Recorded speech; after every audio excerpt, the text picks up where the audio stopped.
documents cannot all of a sudden be ineligible.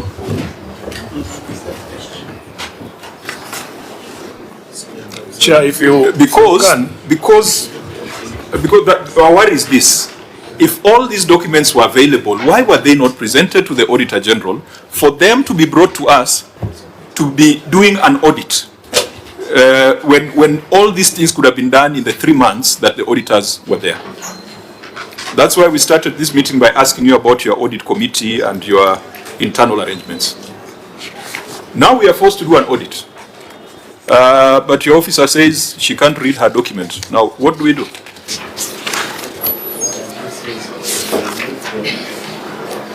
So, Chair, I can't even see the person talking, but maybe she's somewhere. Yeah, please, since you have, maybe you can just move closer so that the Hansard people can be able to record you. I see.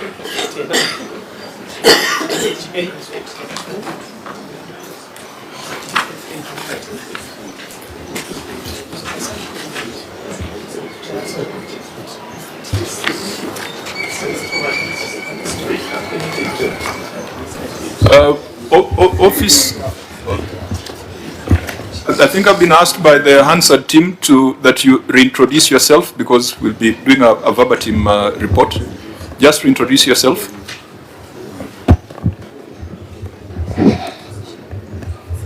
Evelyn Tuzoekesa, Chief Officer for Public Service Management, Administration and ICT. Okay, you can proceed now. On page 8 of which document? Of the documents that you have been referring to. 3A.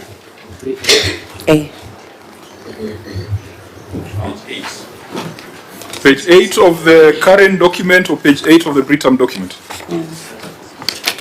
Yes, Chair. Which one? Karen. Page 8 of the current document. Okay. Yes, Chair. Yeah. You may proceed. Under service providers, that is subsection 9. Just read it for those who are not, who don't have eyes as sharp. The broker has provided a list of preferred medical service providers who have been authorized to render direct medical services under the scheme. Whenever the broker makes any changes to the said list, whether by addition of more providers or removal from the list, such changes will be communicated to the client in accordance with the terms of this agreement. The broker shall, to the greatest extent possible, maintain credit facilities with service providers submitted at inception and shall introduce additional service providers as may be proposed by the client, subject to fulfilling to the necessary requirements by such service providers. So go to the contract with Britam and demonstrate to us how Karen comes in.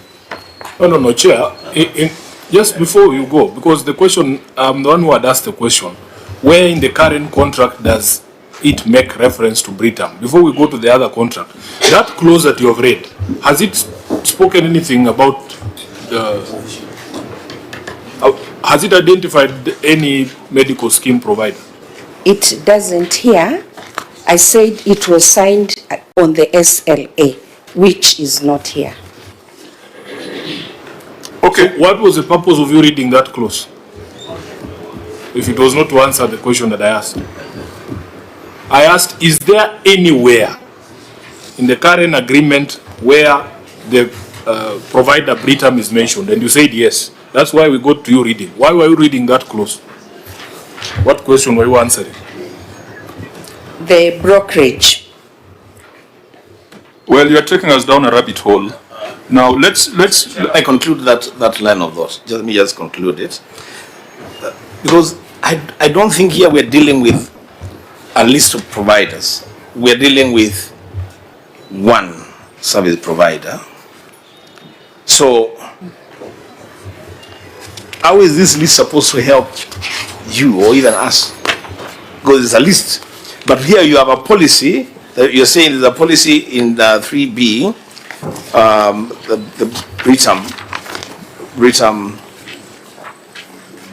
yes, this policy is issued to the Bungoma County government following a written proposal to.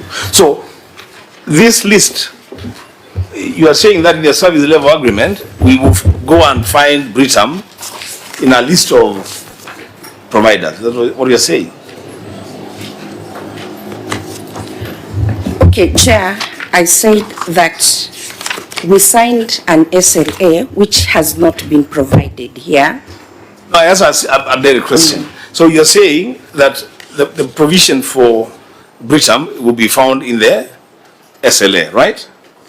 Yes. So I'm asking when we go there, so we'll just find Britam as among the list of service providers, because that's what the contract says. On the contract we signed with Britam, just as, with the current direct brokers, it did not mention Britam, but we signed with Britam as an SLA, service level agreement. It is not part of the contract. I think let's deal with what is before us. So let's go to the one you signed with Britam and show us how Karen comes in. Because who are the parties? Who are the signatories there? It is the county government of Bungoma and Britam. So how does Karen come into this contract?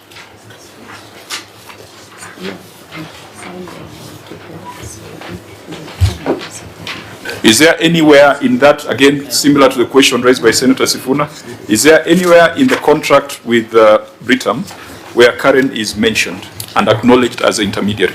Okay, Chair, on what has been provided, the SLA is not. Is there? It is not there. It's not there. So whatever you're provided, the contract with Britam and the contract with Karen, there is no nexus. Not provided here. What is it that you would wish to provide to demonstrate that? Given time, I will do the SLA. I will provide the SLA.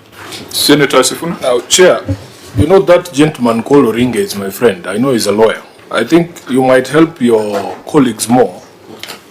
You have provided us with two contracts here. If I'm an employee of Bungoma County and I want to know the full range of benefits that I am entitled to under this cover, do I look at the contract with Britam or with Karen?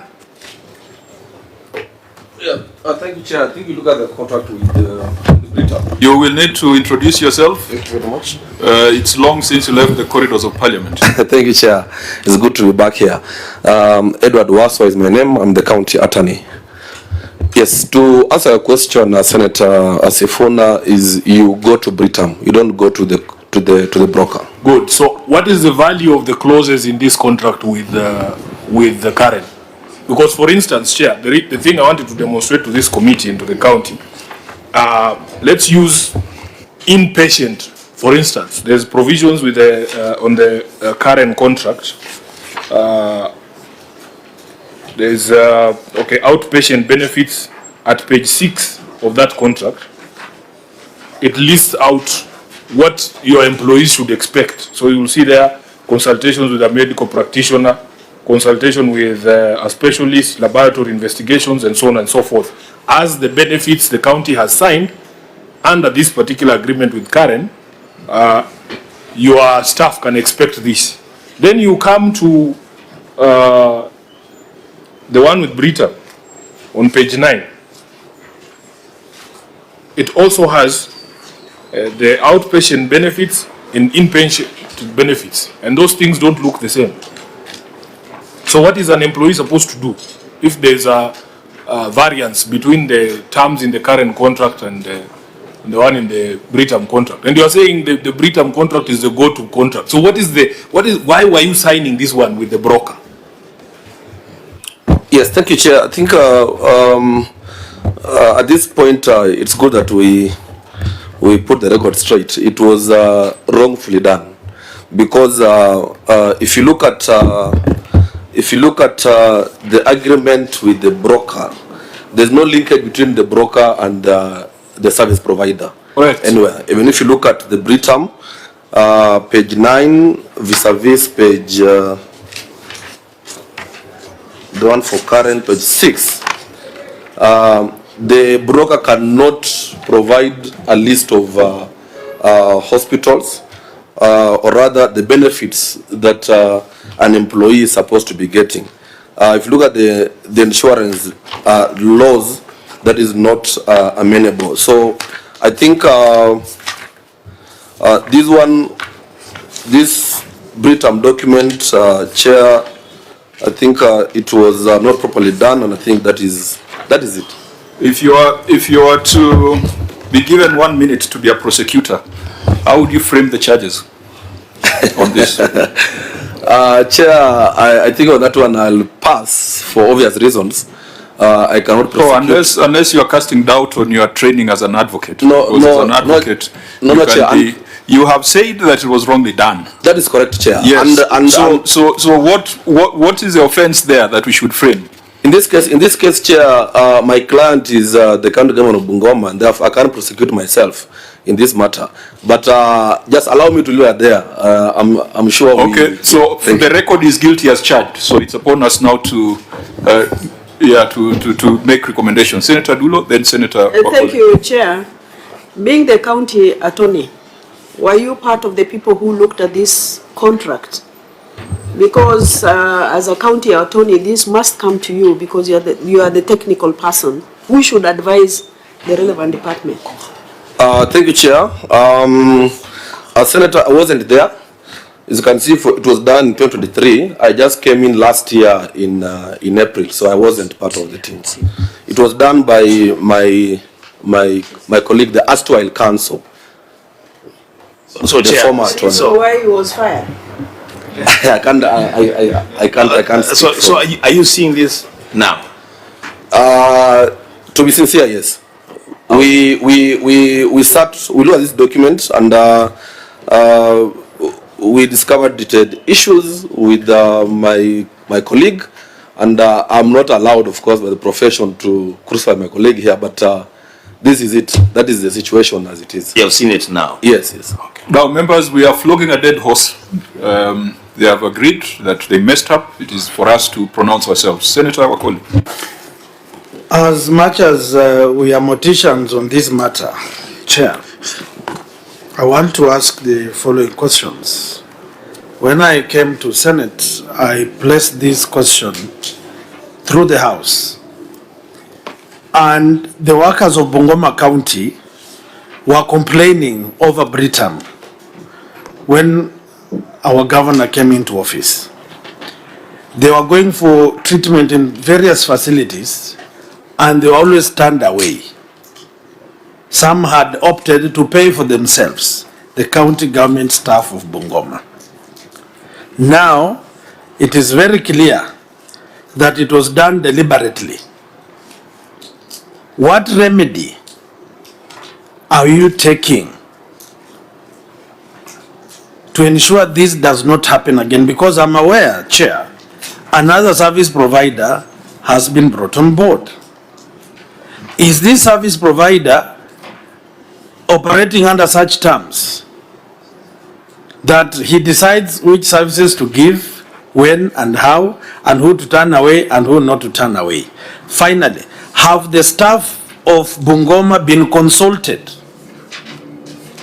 on how these facilities should be procured and if they are getting the services that they are paying for?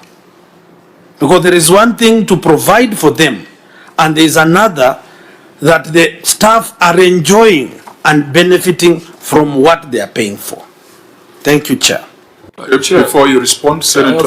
I need some clarity from this. I think maybe the officers here, the Auditor General and the others can help us.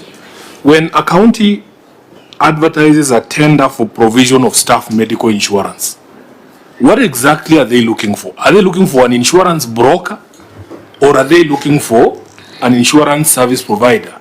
So that if it is the broker, Is it then the case that once we say Wambua Insurance Brokers is the one who's in charge of Nairobi County, that insurance broker then goes and looks for a provider? Is that the case? OAG. When they are clearing medical services for the staff, they are looking for the underwriter, not the broker. The provider. Well, in terms of practice, it is okay. I mean, it can be opened up to licensed brokers, but a broker will submit a quote from an underwriter because the broker cannot provide the service. The broker, so that's why we are asking the link between Karen and Britam. If we found it, then that makes sense, because the broker does not have the capacity, does not have the license to provide that service. They can just do, paperwork and, for example, we are with in Parliament. We are with an administrator called what's the name of these guys who provide our medical? There's Old Mutual. There's Zamara. Zamara is not an underwriter. Zamara, I think, is a scheme administrator. But the actual service is provided by an underwriter. So there has to be a link between Zamara and the underwriter who's offering the service. And that's what we are looking for here. And we can't find it. And when you don't find it, what sometimes happens, and I'm not saying that this has happened, is that the entity has agreed they're going to use Britam. And then they introduced a broker along the way. Because insurance is the only place where commission is legal. 10%. 10% of 599 million is 59 million. So a broker is brought in for purposes of processing the commission. And that commission then goes to the boys. That happens. And the girls. So, Chair, do we have, if I can ask my county, through the governor. But you are not a girl. In the new scheme, do we have a broker anywhere so that we can do some mathematics? Maybe they will answer. Those are very serious. Maybe Chair has had experience of insurance. Maybe if the procurement director was here, he would have actually explained to us exactly what happened, the process under which we procure this, because we also had challenges in terms of provision of service by the insurance, this Britam. And that's why I said, because of whatever inconsistencies and, stopping to pay, we had to change to the current medical cover. Maybe the officers can explain whether there's a broker, the question that you have now asked, whether there was a broker. And you can also explain, because when we came in, NHIF had also stopped, because that's the one that was providing services, and why we now had to advertise for a new insurance cover. Maybe you can take us. And then again, on that last point of NHIF, because I was going to ask it, this new health insurance cover, does it have an institutional arrangement, the same way NHIF would cover?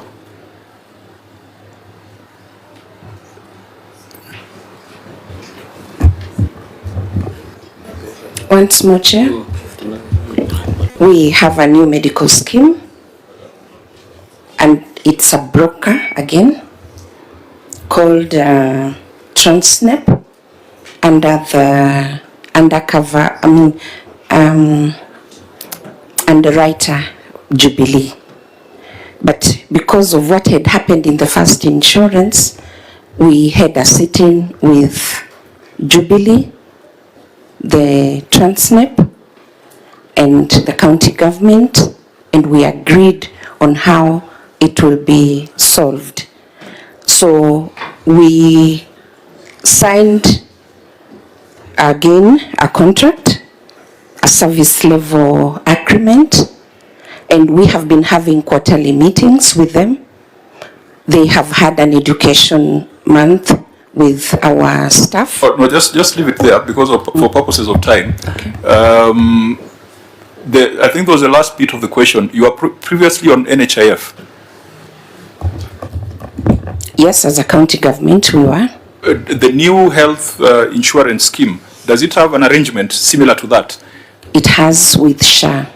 So instead of paying 599 million to a private underwriter, and there's nothing wrong with that, as long as it's value for money,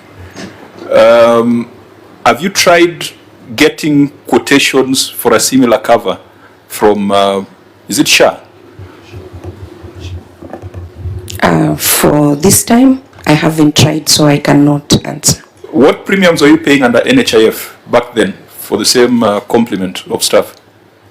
I was not a chief officer then, so I don't know. But the records are there. Yes. Yeah, we need to check. 599 million is not small money. Senator Wambua, then Senator Wakoli, then we can progress. So, Chair, you'll also enlighten us, because you seem to understand a few things about this insurance business. And I'm seated here wondering, in terms of value for money, what are these brokers doing? I mean, what stops the county government from directly contacting or seeking service providers to directly, tender for provision of these services? Because in terms of value for money, with the introduction of a broker, definitely, there is some money involved there, right? Senator Wakoli? Thank you. My question is that SHA is a nationwide facility, covers many facilities. So staff in Bungoma can access services wherever they are. What informed us of getting Jubilee, and how many facilities does Jubilee cover in Bungoma County? Number two, when you want to tender for such a facility, don't you look at how acceptable, how accessible the facility is before you go and advertise? Because you must do an analysis of service providers and what benefit does the worker get in Bungoma. That is why, through the chair, you asked, why didn't you look at SHA? Because it shows us that there was some thought in the process before you arrived at tendering this kind of services. Thank you. Honorable members, we can allow the governor to respond so that we can go to other issues. Or Senator Sifuna, maybe just half a minute. Let him just respond, because I wanted to introduce some political angle. Okay, no, just keep that. Governor. I wanted her to respond, then I'll give her. Chair, maybe to the OAG, in this 231,258,275, was there loss of public money? And secondly, Governor, as you answered that, just a simple clarity, with this period of February to, is it July, that there was no medical cover for your employees, what were the plan to ensure that the employees did not go without medical cover? So that clarity can be. So maybe the OAG can go first, Chair, through your indulgence. Then the governor should tell us what happened. Okay, let's make very brief responses, OAG. Thank you, Honorable Chair. In terms of value for money, we had queried for evidence that services were rendered to employees in terms of the details of the claim made and paid or rejected. And I had indicated earlier that what had been given to us are the list of claims without the amounts and the totals. So we are not able to confirm whether the county government got value for money in absence of that information. Okay, Chief Officer. Thank you, Chair. I will start with what Senator Wakoli asked. The new medical insurance has services in every sub-county, and they are also in agreement with our health facilities to offer the services. So far, no complaint. It is fine. Then about SHA, there's been a challenge with that time. It was when we were transiting, there was that challenge of SHA registration, and right now at least it has been it's not at least established. So the new brokerage was just put for 1 year so that it can now be changed as need be, as you have advised. Chief Officer, we cannot tell you who to procure. Yes. It is upon you to establish value for money. Yes. And this is a critical question because we have this national scheme that we are told works. And here in Parliament, the Speaker, when Governor was Speaker, he insisted that if you are flying out, you must first book Kenya Airways. It's only if Kenya Airways is full that you can go to Emirates or Qatar. Even in cases where KQ was more expensive than Emirates and Qatar.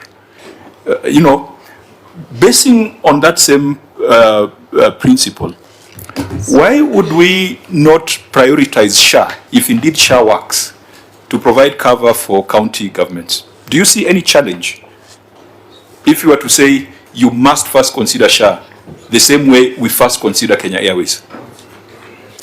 SHA does not offer the comprehensive care. It's offered under, I think, SHIF, which is just now in the process of establishing, farming up, Chair. So you want to tell me that in 1 year, because we went live in October 2024, that 1 year down the line, the government insurance arrangements cannot cover county employees? Chair, I think in her defense, maybe we should be putting this question to the CEO of SHA. Because when some of us speak, they say we are playing politics. But if you carried out a survey of these employees of Bungoma County and ask them today, can we move you to SHA from Jubilee? I doubt that you will get a positive response. There are challenges with that public health insurance service, and if people don't want to accept and acknowledge what they are being told from the ground, then it's up to them. But even me, as a member of parliament, if you ask me to move from Old Mutual to SHA, I will refuse. Because I will not be very secure in the fact that my family will get the care that I want. Honorable members, I didn't want us to have this. Politics. I don't want us to debate this from the global perspective. There is no basis on that argument. Order, Senator Cherargei. No, but I'm just being honest. Order, Senator. Does not procure. This is a user. We are talking about. The Speaker Emeritus is here. Senator Cherargei, let's come back to the serious business. Then you should stop politics. The county government of Bungoma is spending 599 million on insurance for its employees. The question we are asking is, can she for SHA offer better value or equivalent value as a user? I'm not directing you there yet. I'm just asking you from your perspective as a user. Do you think this 600 million, if it was directed to SHIF or SHA or whatever, it would be better value than if it was taken to a private sector player?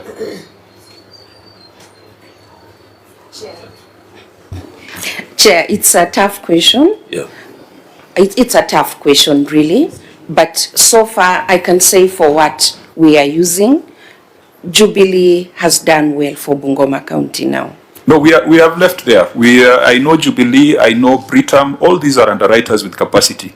The only reason why people don't get service is when you choose a lousy scheme administrator. Because the people who face the patient tend to be the scheme administrator rather than the underwriter. We have moved. Now we are asking, if NHIF could have a package for county employees, and we are told that this new arrangement is superior, why are we not going for it? Or are we saying that Sifuna is right? That's on the borderline between politics and the real thing, Chair, with due respect. Okay, address the real thing. Governor, the lives of the people is politics. There is no borderline here. Are your employees going to be in a better space as part of this government scheme or the scheme that you currently have? That has nothing to do with Sifuna, Honorable Chair. Yeah, you're right. Governor, I think you understand the question that I'm asking. I do. Yeah, just address, give us this comfort so that if we need to call... SHA is working. Yes, it's working. So what we need to look at, like you have said, is, between SHA now and what we have procured now, because we have already procured. If SHA provides better services, it's working, but I'm not sure that it's better than whatever, then we go for the advice that we'll go where we can get better services. But SHA is working. And I gave you that analogy of airlines. For me to fly Emirates, I had to write to you, Mr. Speaker. I had to write to you and say that I have a medical condition. I remember one senator wrote and was permanently on Emirates because she said that the seats on Kenya Airways were too small. And for 5 years she always flew Emirates. But it had to take an approval of the Speaker. How can we have a national health insurance scheme and then we make it optional? Can't we use the same principle that we apply on Kenya Airways? That's where we are going to go. Thank you, Chair. Okay. Members, can we close this? Yes, finally, Honorable Chair, on the same wavelength as you've tuned in, I thought, and my good governor is government allied chairman of agriculture, this health scheme that we have of SHA, we went through hail. We were in Turkana, as you understand, pushed this and ensured that we put into place a well-coordinated scheme for the workers and people of Kenya. What I expected from your people, the people who work with you, is to do an analysis of service providers that we have. We have been campaigning all over that SHA is working, and you have confirmed that it works. If that be, I expected that these monies will be going to the coffers so that many other Kenyans that are not on the payroll in Bungoma can also benefit as our workers in Bungoma. So probably next time, before they bring this for your approval, they must bring a well-researched document and you're accessible to SHA and government through a phone call. We could have got whatever we wanted and Bungoma will be smiling all the way to healthness. So I think next time, my good Chief Officer, you will consider joining Kenyans in supporting other Kenyans. Thank you. The senators from Bungoma are on fire. Senator Sifuna, what is it? I think just one thing that will give me comfort that SHA is working in Bungoma. Governor, you know we were promised universal health coverage. Free universal health coverage. Are you telling me that the villagers in Nalondo or in Sangalo, if they go to a health facility there, in Bungoma they are accessing full services for free, number one? Number two, can you tell me, does the SHA, Social Health Authority, owe any money to your facilities in Bungoma, as far as you know, so that we determine this working? When you say it's working, we want to see what is the picture in Bungoma. If you just answer me those two questions, we will exit this conversation. Senator Cherarke. Chair, in my county where I come from, outside the politics of the excitement SHA is working. I think the issue here is they should. Are you answering Senator Sifuna? No, because the answer should come from the government. I'm not answering in any way Senator Sifuna. Okay. I'm just answering. You have put a question, and the governor is supposed to clarify on this. Is that what the committee say? Since SHA is working, should there be a transition to ensure even employees and all of us, even me, I carry a card from SHA authority, so that when you access a medical cover, it is easy for universal health coverage. So what the Council of Governors and the Ministry of Health must sit and agree that since SHA is working, the counties must be part and parcel of it. But the point, Chair, you must also be careful is it also legally right to force employees to take a medical cover from certain, maybe Jubilee, from anywhere. Are you also threatening? That's what you did with the teachers. You forced the teachers to join SHA. That's the question you should ask as set-ups. No, Chair, Honorable you need Chair. to protect me. I was making submission. Honorable Chair, we are senators. That is why. I will allow Senator Sifuna to be done by the government chief. no. Can I finish? Senator Cherarke, please finish. Yes, Please that is finish. what I am saying. The governor should give us assurance that the conversation between the Ministry of Health and the SHA authority should ensure that the counties are part and parcel, and the package that is there is available for Bungoma residents, Nandi residents, and Kenyans. Leave out the politics of SHA, people who want to score here and there, led by Senator. Order, Senator. Governor, you may respond. Thank you, Chair. SHA is working, like I said. I want to assure my good Senator Sifuna from Bungoma that it's working in those Namangoflo place.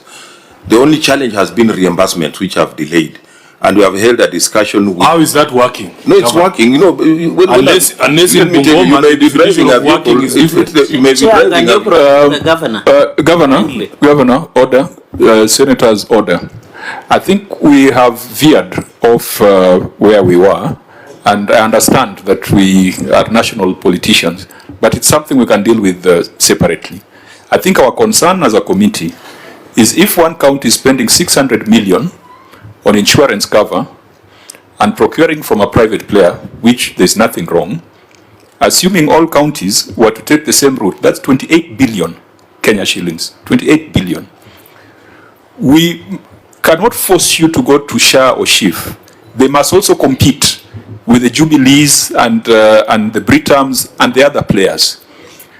But if NHIF, which has been vilified, was able to provide a cover for county governments, this new arrangement, if it is better, then it should even provide a much better cover for county staff. 28 billion shillings, it's not small money.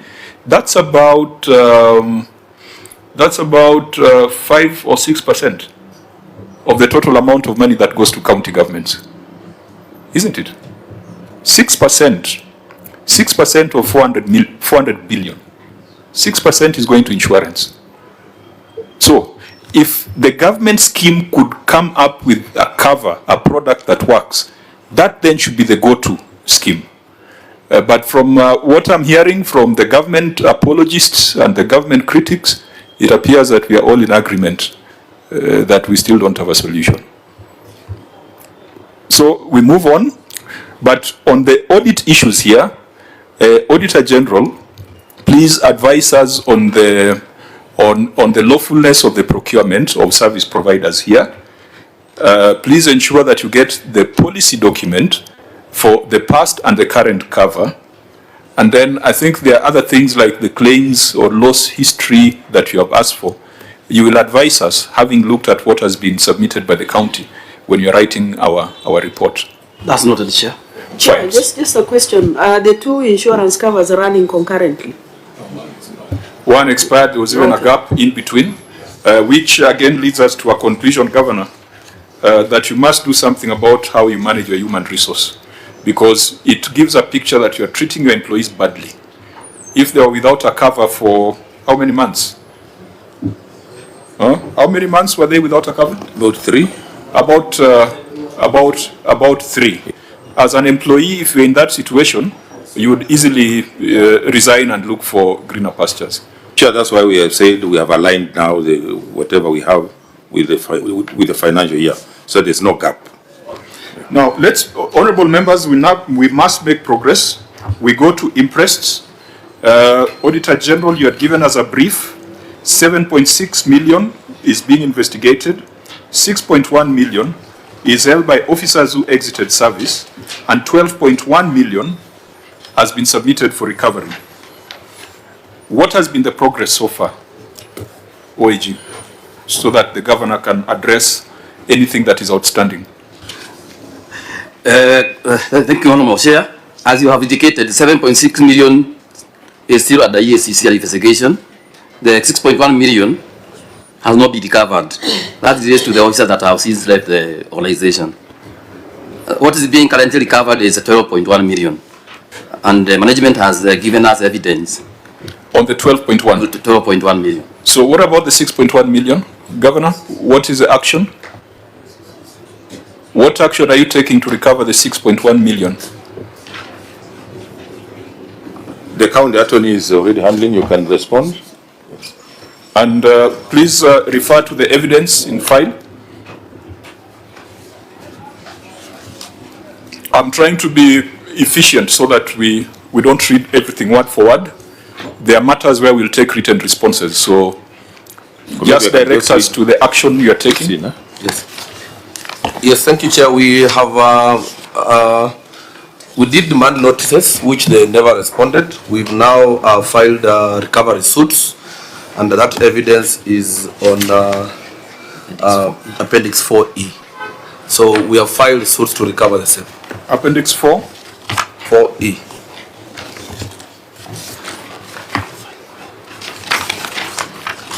Auditor General, had you gone through that Appendix 4D?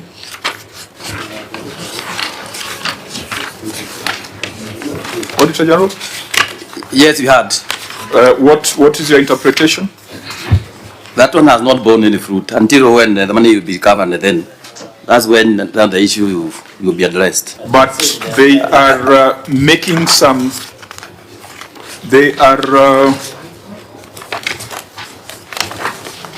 is it the same as, so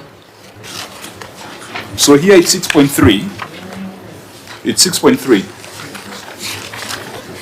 So, and 7.6, so around 1 million has been paid. They have given us, Chair, they have given us a total of 6.3, but the one that was being followed up was 7.6 million. That's the ESCC one? Yeah.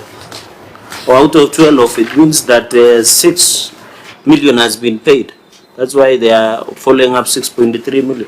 And also interest, Chair, through the interest. What we can do, because we have much bigger issues in the report, we have a standard recommendation on recovery of interest.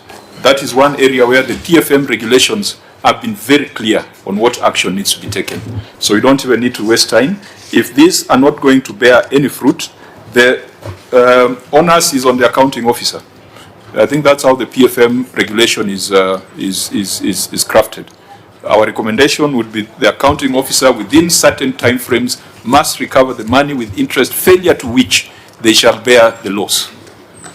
Maybe, Chair, in 30 seconds, I think this is one of the counties that are a bit efficient in terms of recovery suits, because most of them even don't write demand letters.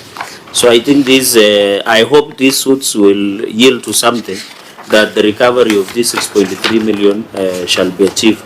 But the fact that there is evidence of action and spanner into works is a bit comfortable. Fine. Thank you. So we proceed to your Senator colleague. I want to ask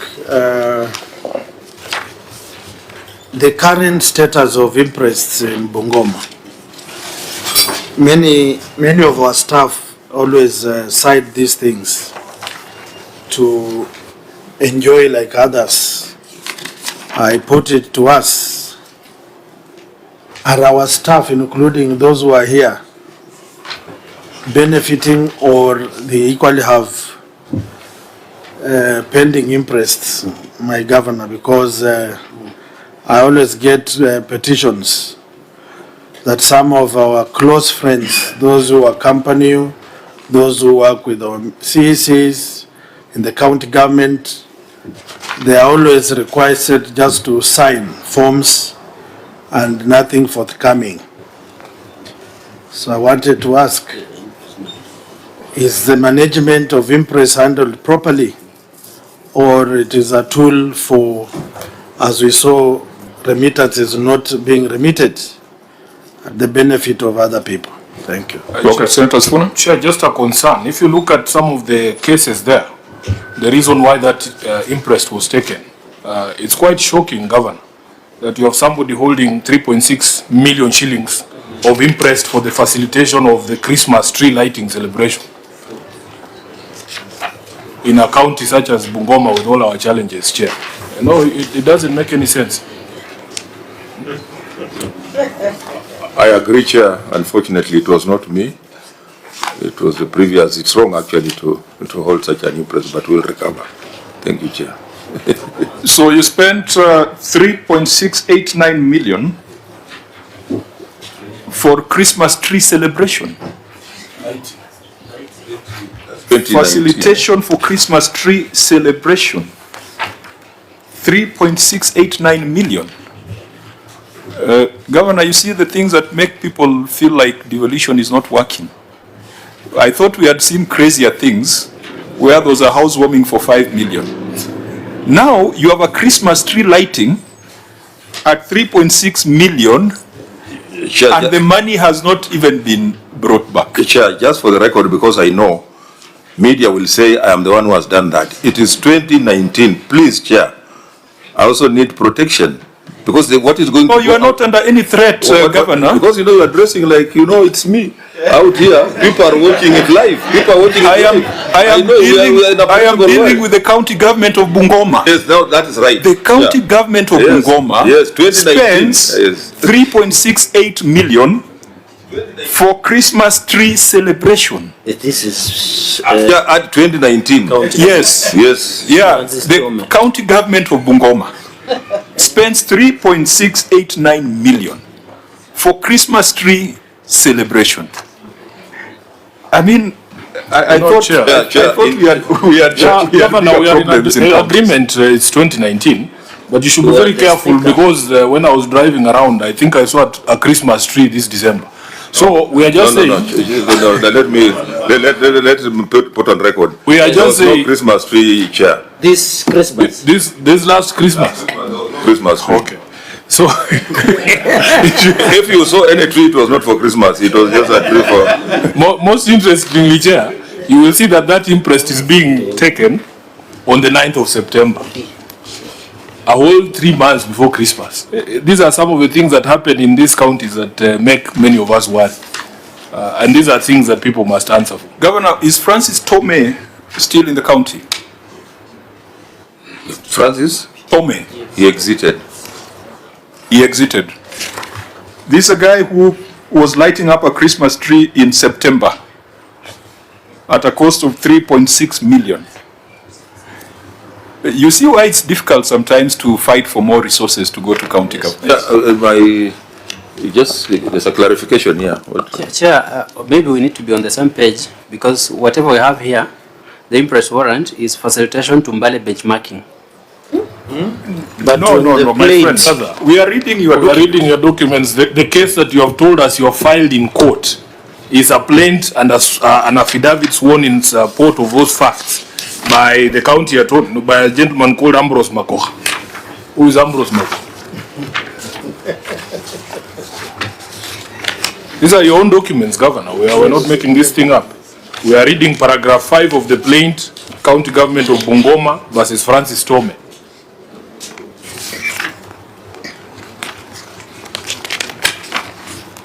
And in fact, it had been served. And it says, on or about, for avoidance of doubt, on or about 9th of September 2019, the defendant requested and was issued with a temporary imprest in the sum of Kenya shillings 3,689,000 for the facilitation of the Christmas tree lighting celebration. That's the plate. That is your document. It's a Christmas tree lighting. It's 3.6 million and it is in September.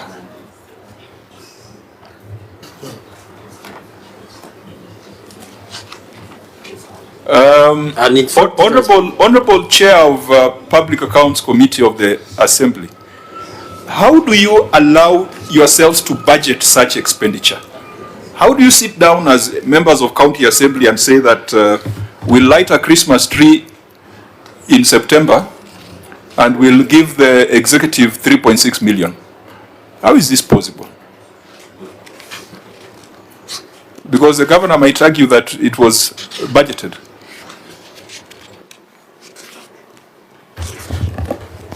Thank you, Honorable Chair. We do not have such an item in the budget. But 3.6 million was spent. Then that is fraud. Do you light your Christmas trees in September? It's supposed to be in December, not September. Chair, maybe, Honorable Chair, Chair, I would like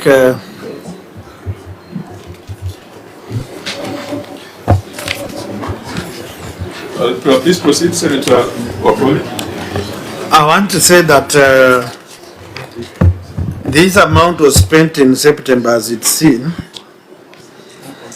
and all of us who happened to be alive that time, it was a very ceremonial function where people had Christmas hats and with some good tents, and they were jumping like nursery school children at the governor's office compound. It is very annoying, and those who chewed this money continue to lecture Kenyans on how prudent use of resources should be done. So I want to seek indulgence, Chair, that apart from following up this money, ESCC should revisit this, so that it is a lesson to government officers who use such kind of ceremonies to swindle public money and to doing Kenyans that they are benevolent, caring and loving during festivity seasons. Thank you. Chair, in Senator addition, Wakoli, but you just indicated that people were very happy on that occasion. Yeah, the beneficiaries through the chair. The ones who were jumping up and down. you know, I want to warn my chief if it might turn into a witness to this matter, but since he's a senator, I know where he was working before he became the senator.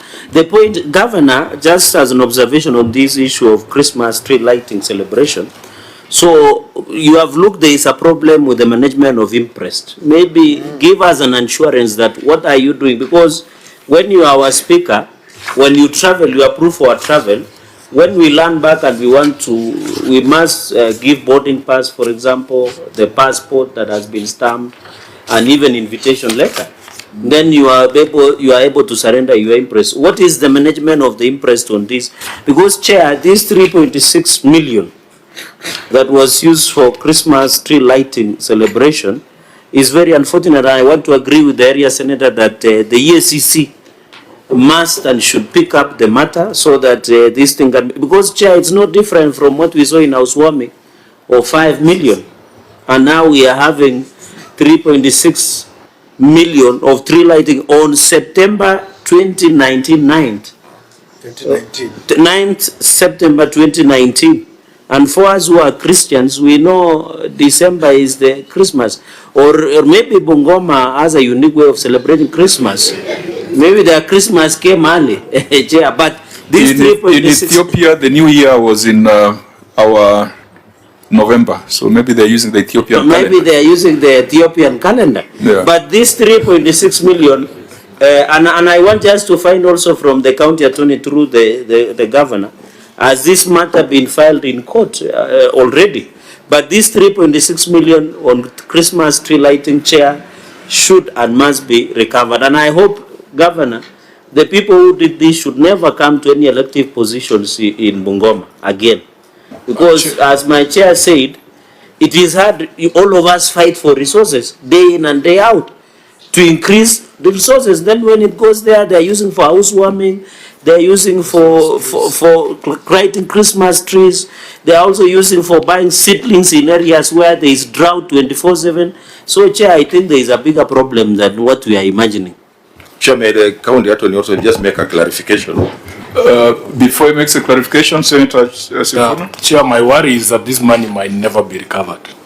Because if there are discrepancies between what you have told the court and what your documents show, the people of Bungoma will never get this money back. Number two, some of these people are very well known to me. Yes, I can see these names. These are names that are known within Bungoma County. I can assure you, Chair, most of them are, the problem with Imprest, Chair, is that you can forward somebody's name as your PA or somebody else to take the money, but it doesn't necessarily mean that he is the one who ends up with the money. There are bigger people behind these Imprest malpractices, And I'm looking at these names, I don't want to read them because they will be on the news. But I am sure some of them are impecunious. I know them. They left employment. Through the chair, you know, this is a matter of saving the lives of those who are under stress and depression to account for these monies. So if we know them and we want to restore hope to those who are used to get this money, please, my brother, just read them loudly so that the people of Bungoma can know. Fine, let me give directions. Yes. The names are in the documents before us, so he does not have to read. I want to, through his courage Senator, to read. You're done? Maybe I think let's get back to the substance. Governor? County Attorney, can you clarify? Yes, thank you, Chair. I'm looking at the document, the impressed warrant, vis-a-vis that letter done by my assistant. Point of order, Chair. It is Edward Waswa, County Attorney, County Government of Bungoma for the plaintiff. We are not reading a letter. We are reading the plaintiff filed in court. Yes. It has already been filed.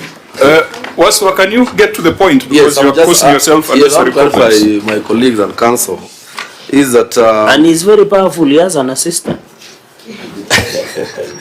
Yes, the narration for that demand was not correct. It was the narration was supposed to be a facilitation to Mbale benchmarking. If you look at paragraph.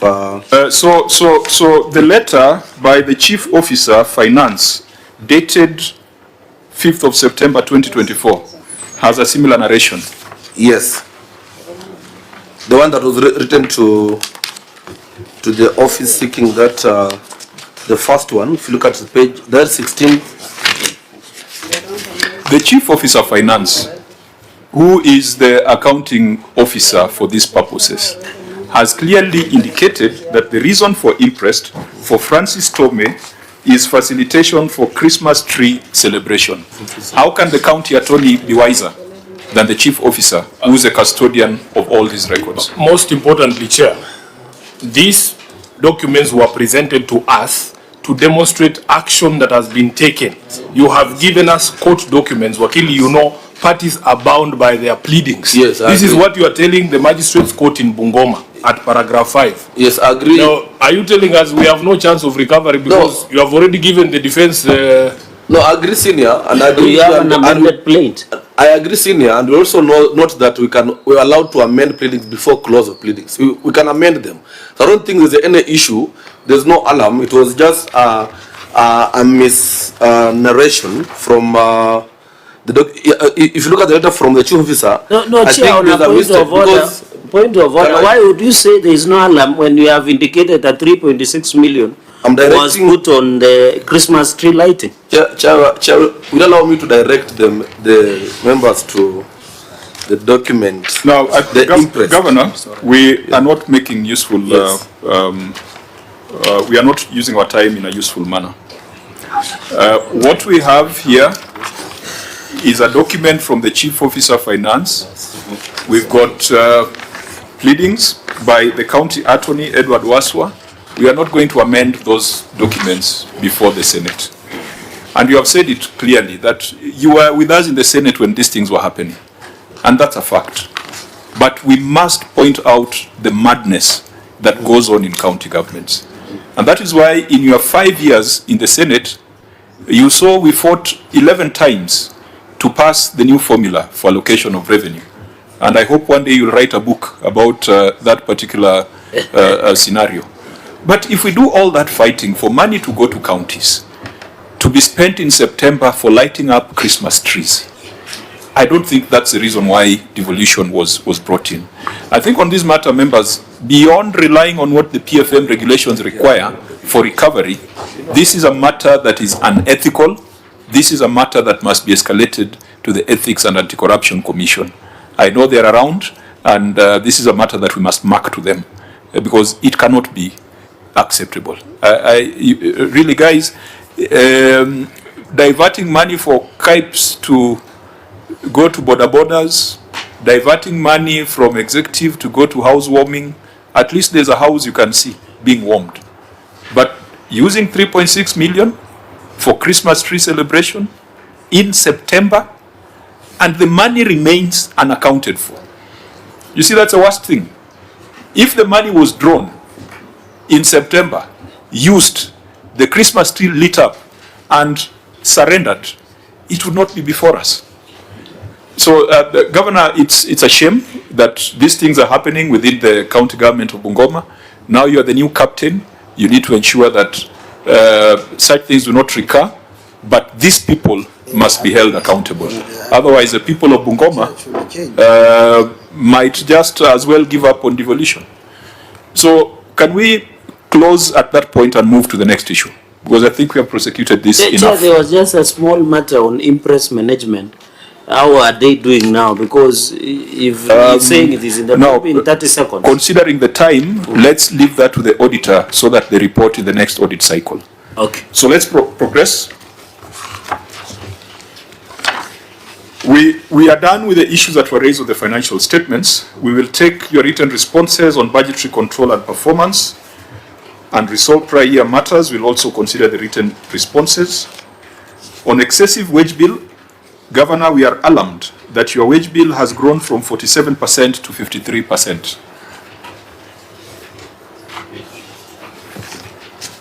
We have gone to the report on lawfulness and effectiveness in the use of public resources.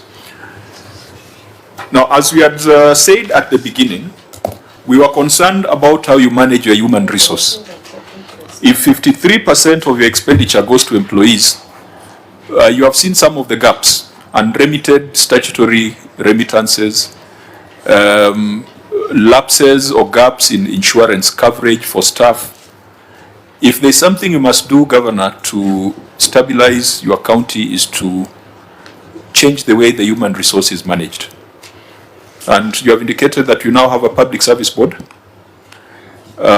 You have indicated that, did you say the HR director was here? The HR director ought to have been here because that is the professional. That is a person who is a subscriber to a professional body. And we would be declaring her unfit to be a member, her or him, unfit to be a member of a professional body when you have such issues. Issue number 1, excessive wage bill, HR.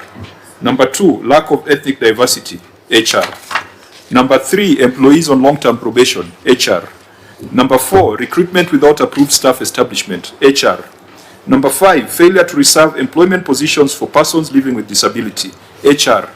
Number 6, non-adherence to the 1/3 basic pay rule, HR. Number 7, employment of staff on contract without gratuity, HR. 7 issues touching on the HR function. Now, unless you want us to go through specific issues, but I would like perhaps, if we are going to take your written responses, but get your comment on the measures you're putting in place to address all these issues that keep recurring in Bungoma on human resource. Thank you, Chair. I think one of the issues, if you look at our response, was a court order that said, some casuals had gone to court, and the court ruled that they all be absorbed and put on permanent and pensionable. So that became difficult. We tried to argue our case in court, but we didn't succeed, so that has brought a bit of a problem. The other thing is on, for example, ethnic diversity of staff establishment. I think it's a problem across board where you find even those who don't come from Bungoma and in other places want to come back to Bungoma. They want to come back home. So as much as you try to balance, you recruit, you find that the dominant ethnic community will always take the larger share. So it's something, I don't know how it will be addressed, but again, you can imagine if you go, let me give you an example of Bungoma. We have 5 major ethnic groups: the Bukusus, the Sabots, the Tesos, the Tachonis, and the Batura. So, and if you go by percentage, you realize that the Bukusus are the majority. So when you employ, you realize that they will definitely be the majority, there will be a higher number. So it's, as much as we try our level best to accommodate even the other percentage, it's a bit of a challenge. The other issues are... Maybe just to be specific, yeah. How many employees do you have? 6,000. What was the third number? CS.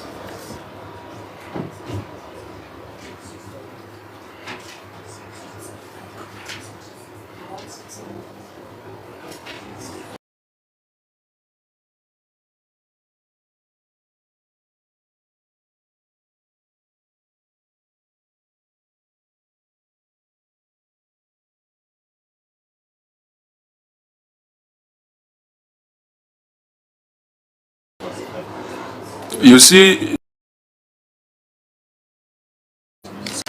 We do, yes. under your staff establishment, what is the ideal number of employees that you require to deliver services?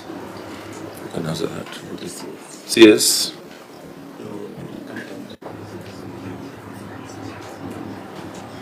Governor? CS, I thought the CS would have that. Yeah, because you're saying you have a staff establishment. The staff establishment Yes. is not just an organogram. It defines the positions required and the numbers required in an ideal situation.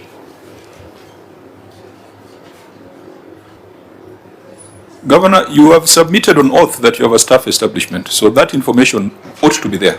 We can provide it. The director, human resource, should have been here to provide that information. The county secretary is the head of the county public service. If you chose not to come with the HR director, the county secretary will take the arrows. How can you not know the content of your staff establishment?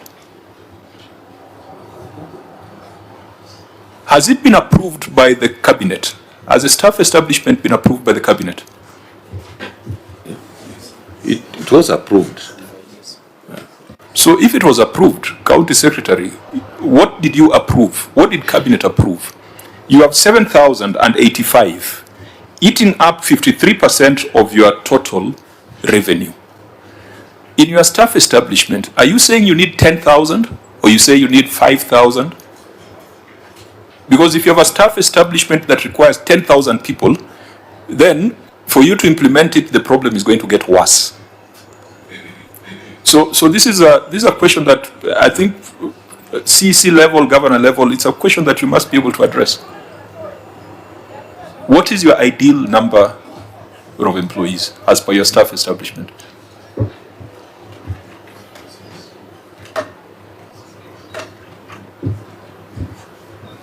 Is that staff establishment appended here? Because it was a substantive audit query. Recruitment without approved staff establishment. It was not put, I think it has not been put. Yeah. So it means that that matter is unaddressed. Because the auditor had queried that you didn't have a staff establishment, it had not been approved, but in your response you're saying you have it. So if you have it, then that figure must be there. Now, Governor, you know, now you need to crack the whip. Because we know you. You have been with us for 5 years. If someone should not make you look like you don't know what you're doing. That information, there must be someone you're employing. There's someone you're paying a salary to have that information. Because I know you are at CEO, you might not have the specifics. Who's that person you're paying a salary to know these things? County Secretary, can you say something? County Secretary, you are being paid a salary to have this information. Tell us, what is your ideal staff complement as per your approved staff establishment? Put on the It's not on? Okay. Chair, thank you so much. We have a staff establishment. When I came in office last year, we didn't have one, and this matter was actually recurring. We went and we worked on it. The document came to the cabinet, was approved. We have 7,800. The 7,800 or 7,085? 7,085. But as we speak now, because of the issues that are coming up, for example, from the courts, where the court has now ruled in favor of the casuals, and that is around 463. Now we are having excess numbers because the court has directed us to employ them. No, that's not a problem. Yes. That's not a problem. As per your staff establishment, what is your ideal number? It's around 7,800. Around. Are you saying something that is verifiable? You know, if you don't have it, you just tell us you don't have it. Yeah, I don't have the exact figure now, because what we were doing was we were looking at every department, what is the optimal number. Like, for example, health, we have the numbers. So I don't have the breakdown to sum all of them so that we have the exact number to tell this committee at the moment. As the head of the county public service,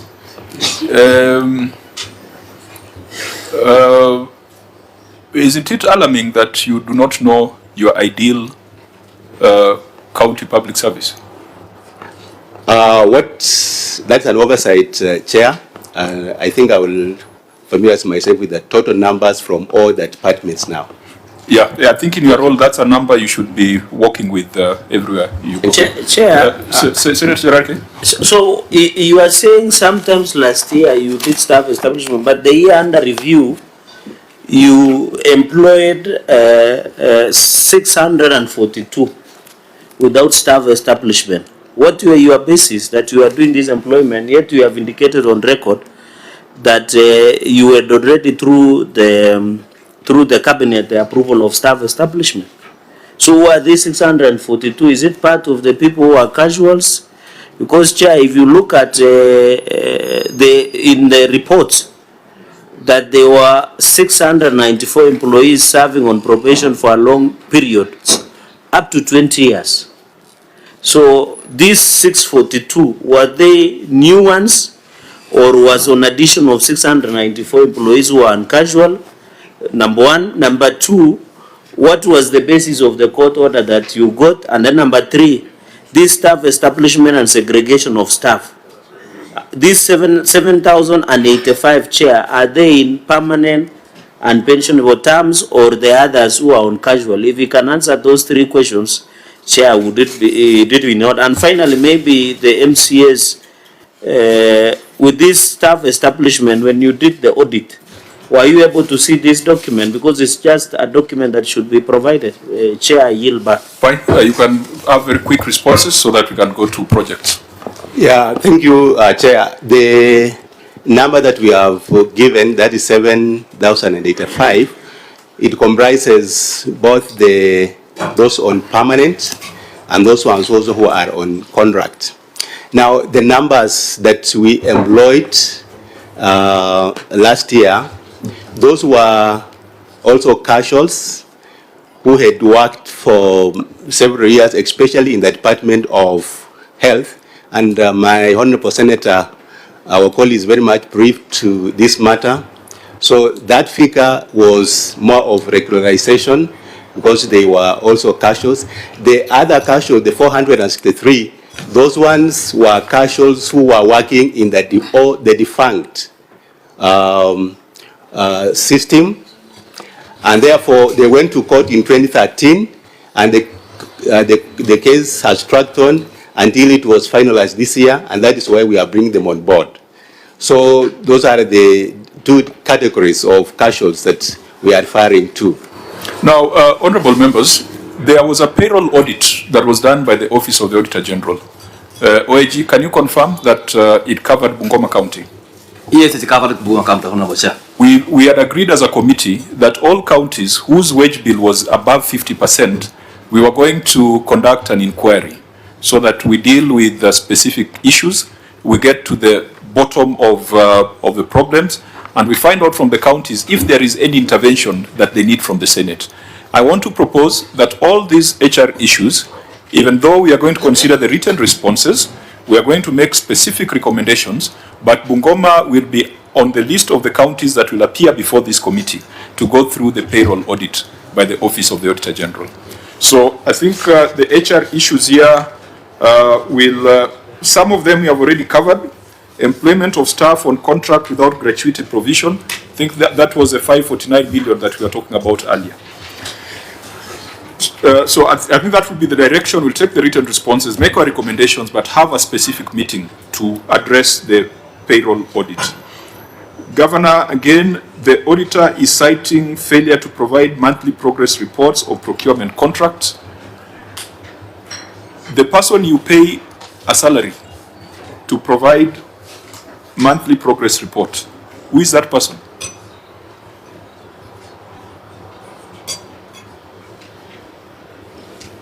We have moved to failure to provide monthly progress reports of all procurement contracts. Who is the person who's paid a salary in Bungoma to provide monthly progress reports? It's the director of procurement. Is the director of procurement here? He's not in. And I believe the director of procurement is a member of the Institute of Supply Chain. Yes. So why would someone be a member of a professional body if they cannot execute such small things? I think on this, Auditor General, did they subsequently prepare it, or it's still a problem? They did, but those reports are again incomplete because they don't have the required information. We shall be citing the Director Supply Chain for professional negligence, but not just for professional negligence. I'm sure that there are offences under the Act, and I'm sure this is one of them. So that one, I think, Governor, we have moved to a new regime where we are not just blaming the governor. We are putting the blame right where it belongs. Because if someone was to provide a procurement monthly progress report and is being paid a salary for it and is not doing it, and you are doing nothing about him, then you have to do something about him. But don't wait for us to be the ones to initiate action. So there will be recommending administrative action, professional action, or sanction, as well as the provisions of the Act as far as offences are concerned. Project implementation status report, again, this looks like a procurement issue. Is that a procurement issue, or that was, who's responsible for this? Chief Officer Finance?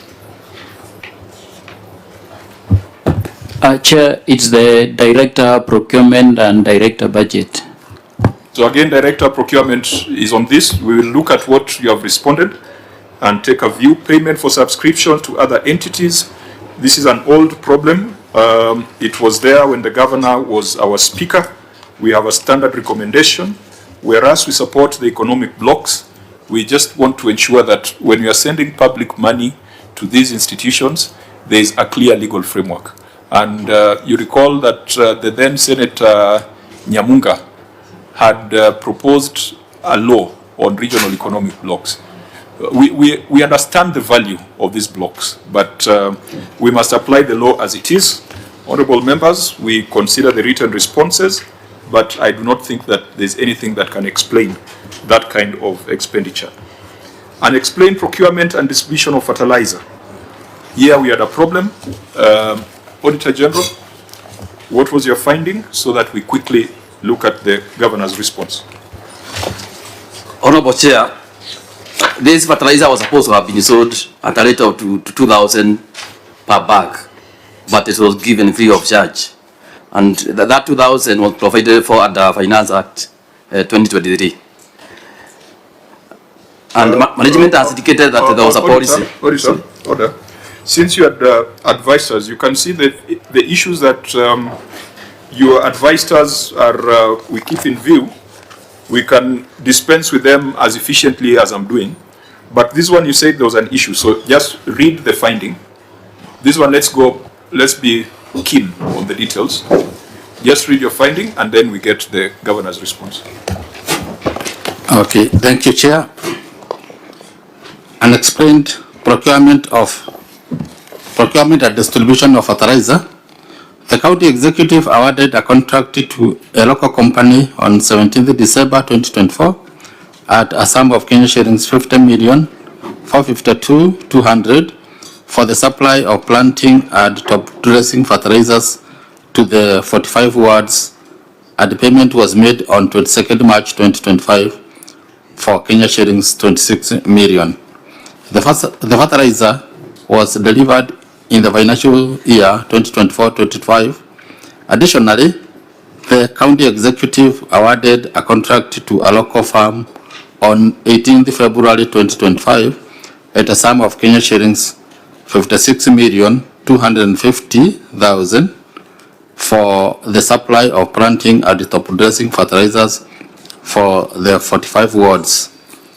Review of the Bungoma County Finance Act 2023 indicated that the subsidized fertilizer was to be sold at Kenya shillings 2,000 per bag for planting fertilizer and top dressing fertilizer. However, no supporting documents were provided for audit to confirm that the fertilizer was sold at the recommended price of Kenya shillings 2,000 per bag or distributed to the farmers free of charge. In the circumstances, the county executive may have lost the public funds in respect of expected revenue from the sale of subsidized fertilizer. Thank you. Governor, you may respond. We are saying to enhance food security to all residents of the county. Free farm inputs were issued local vulnerable farmers as provided in the attacked Bungoma County Agriculture Sector Policy issued in October 2023. Additionally, the management has submitted Bungoma County Agriculture Inputs and Service Support Bill 2024 to the County Assembly that provides a legal framework on distribution of farm inputs. Attached is a letter of submission of the bill to the County Assembly. Chair, you know, since my first term, we were subsidizing inputs to our farmers. Now, there was a proposal in the Finance Bill of 2023 that we sell to the farmers. On review, we realized it was going to cause a political problem, and my senator can bear me witness if we started selling.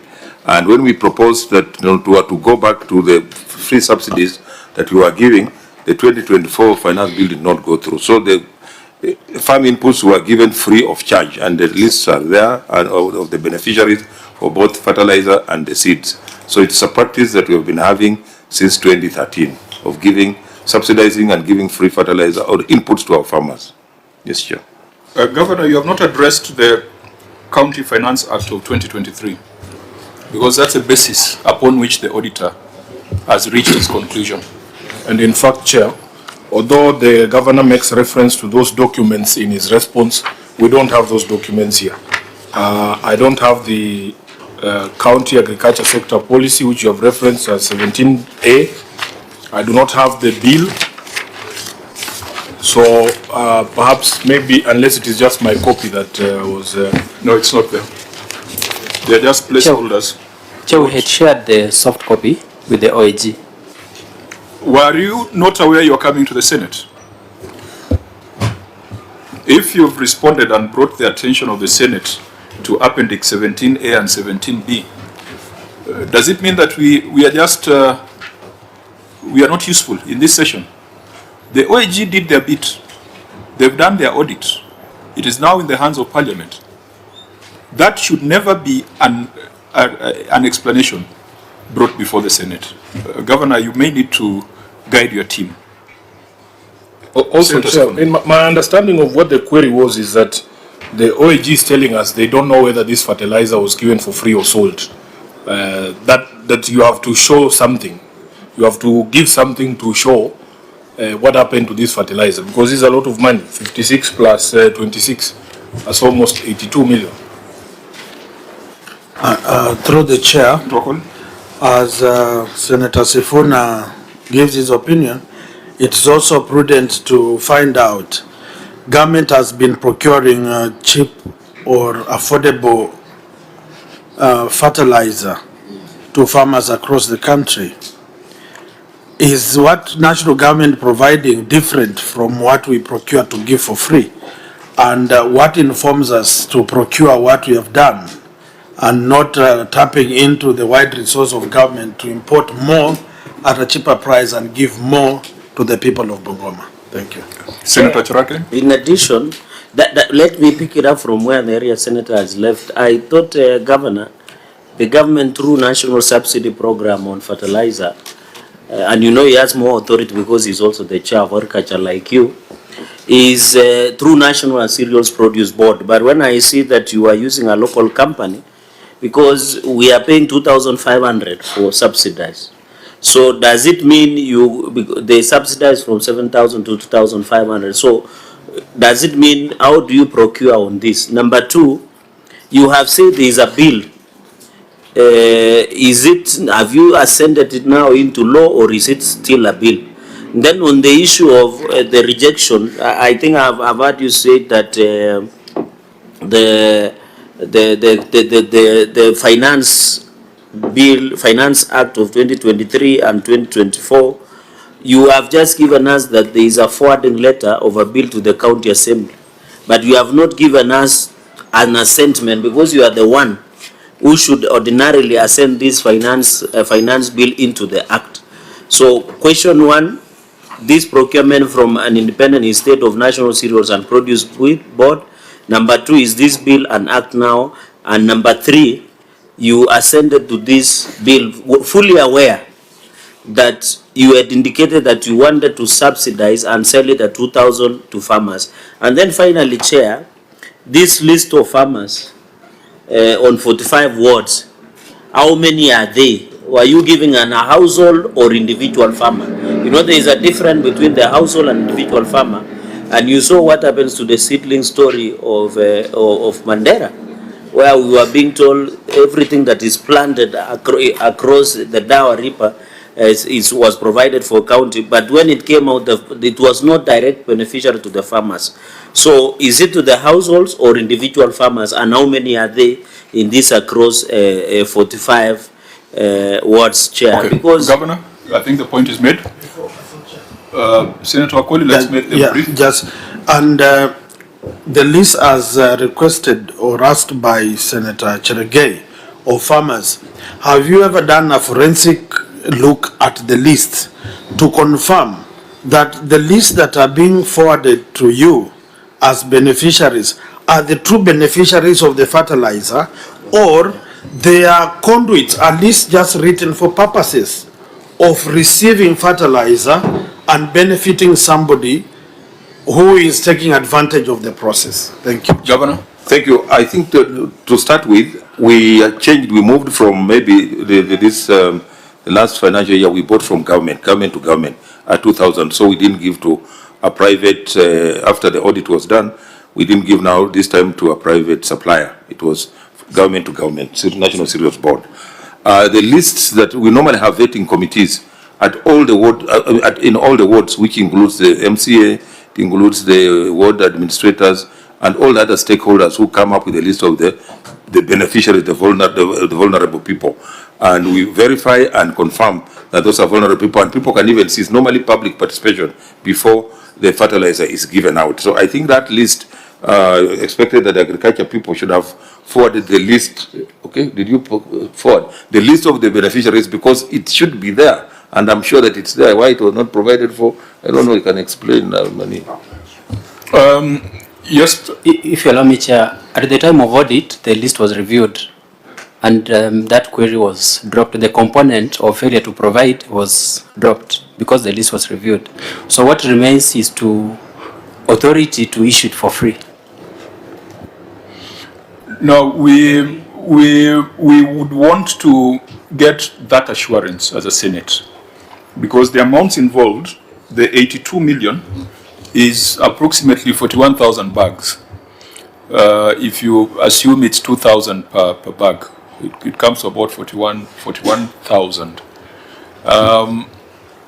Members, it is for us to make recommendations on what the governor must do, but the fact is there was a Finance Act of 2023 that required the fertilizer to be paid for.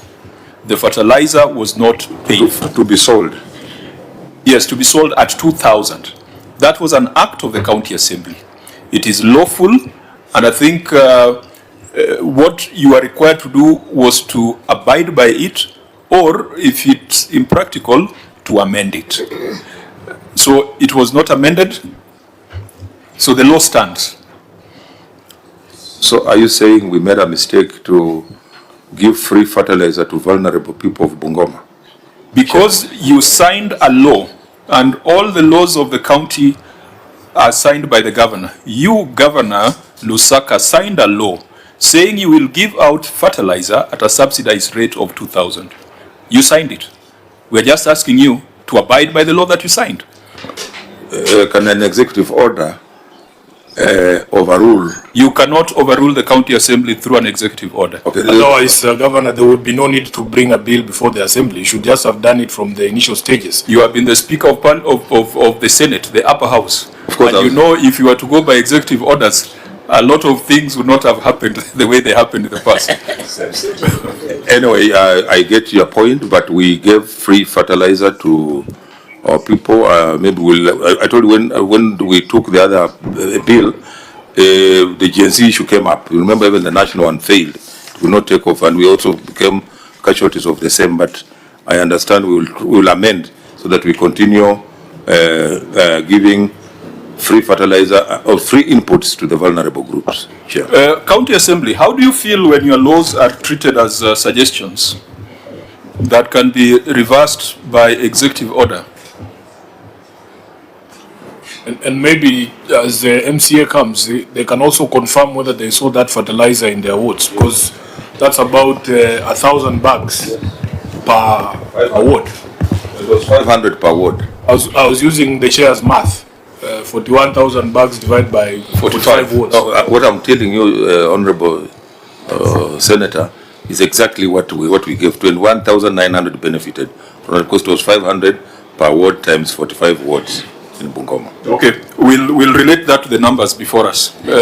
Honorable Member? Thank you, Chair. I confirm that actually the 45 wards, each ward was receiving 500 bags of 500 bags of top dresser fertilizer, and planting fertilizer also 500, and also seeds were given to the farmers.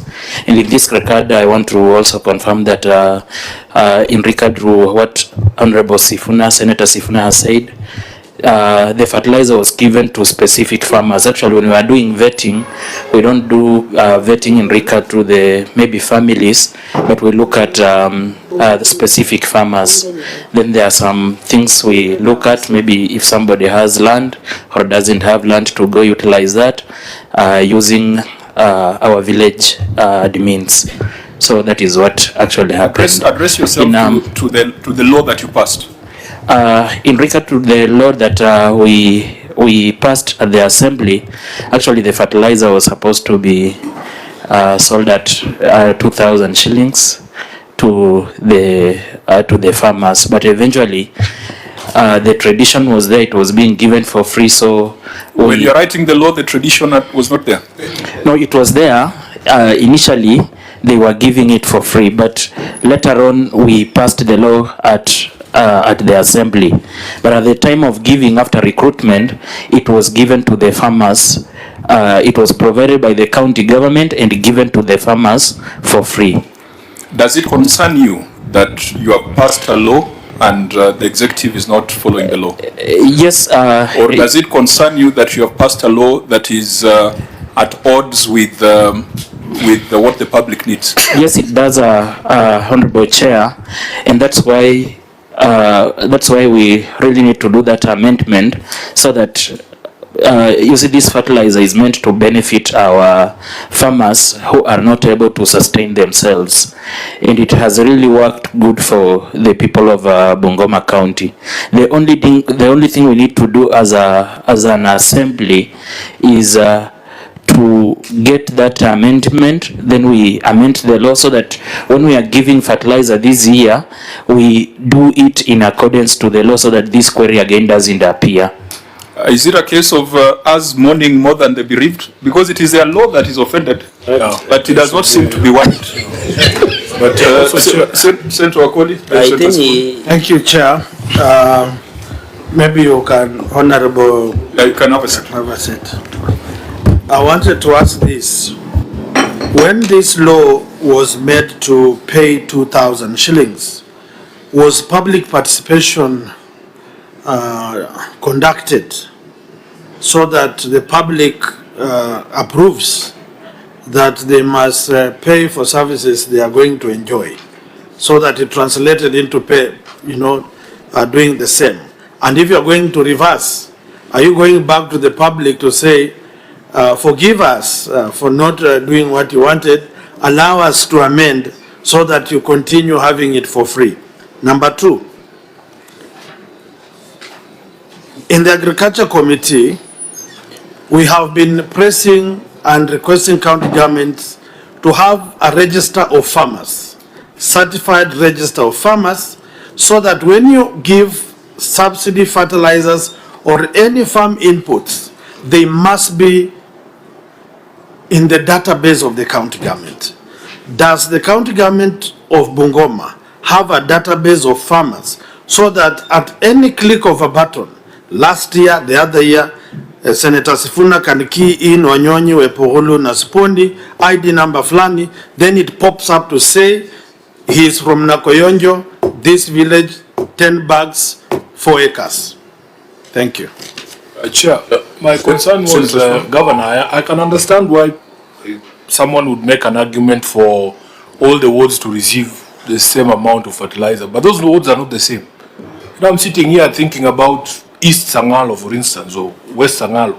Why would you give the same number of bags for West Sangalo and East Sangalo, which are basically agricultural counties, and give township ward the same amount of fertilizer? Chair, in fact, we have had that consideration where we said instead of giving fertilizer to, say, township, they opted for trade loans. But at some point, again, the MCS came up and said, no, we also deserve to get fertilizer. Where we take it is not your problem.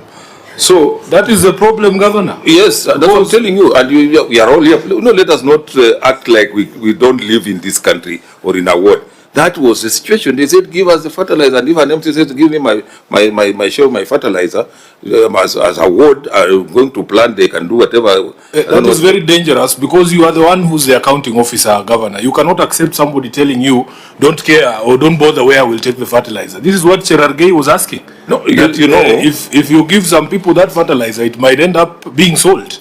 And yet the program was for free. So if you are telling me, unless they used it to grow the grass at Moi Primary there, I don't think why, I don't understand why you should give the same amount. No, MCS know that they will never be held accountable. To them, they are just playing politics. But you know, when the crucifixion will happen, you will only be the one crucified, not them. Unfortunately, that is the truth.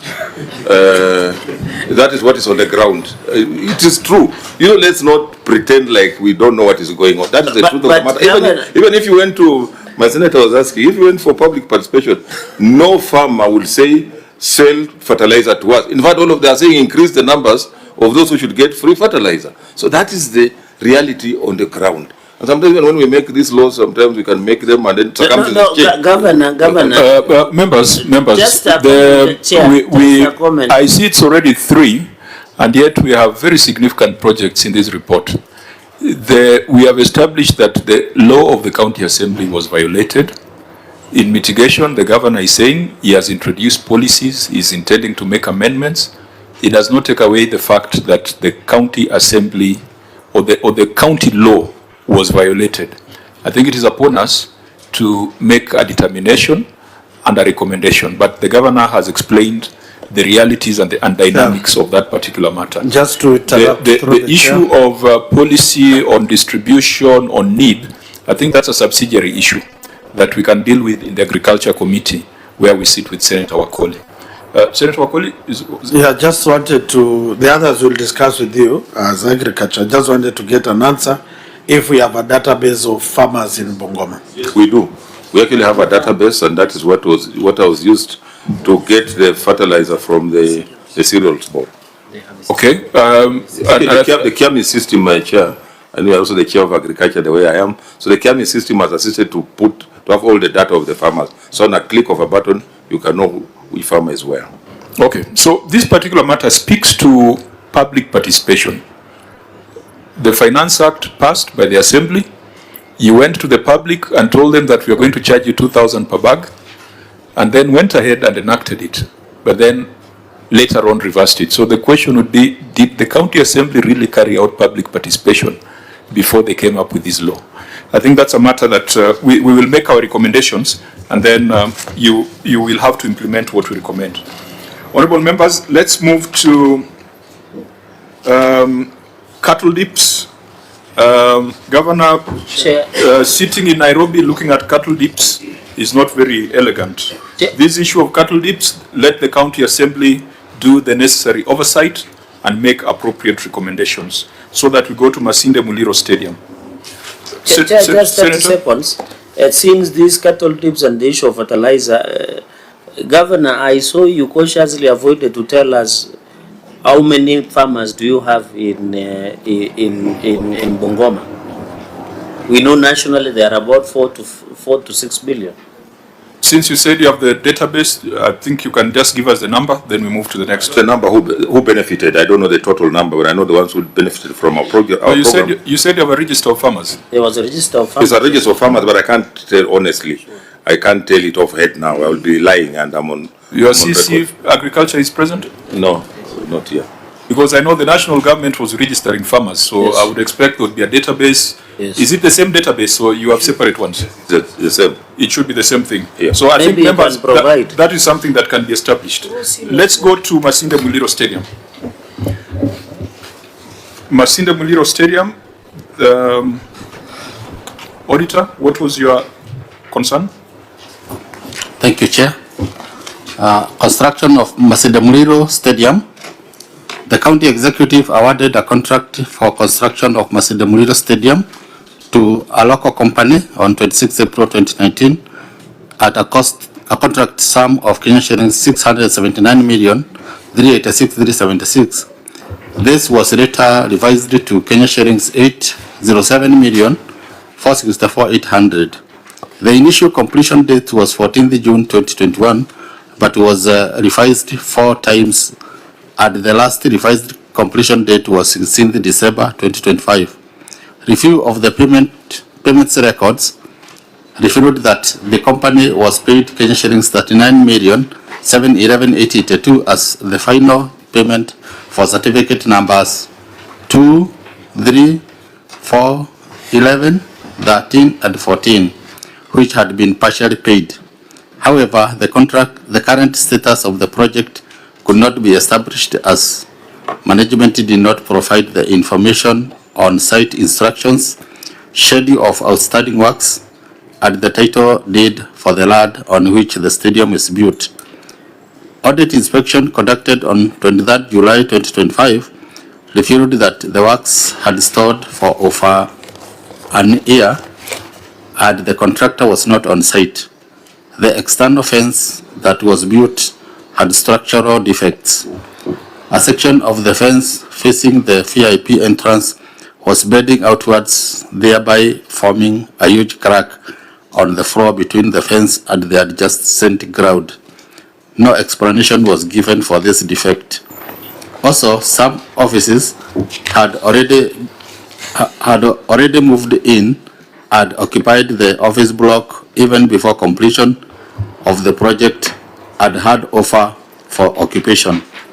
In the circumstances, value for money was not achieved on this project.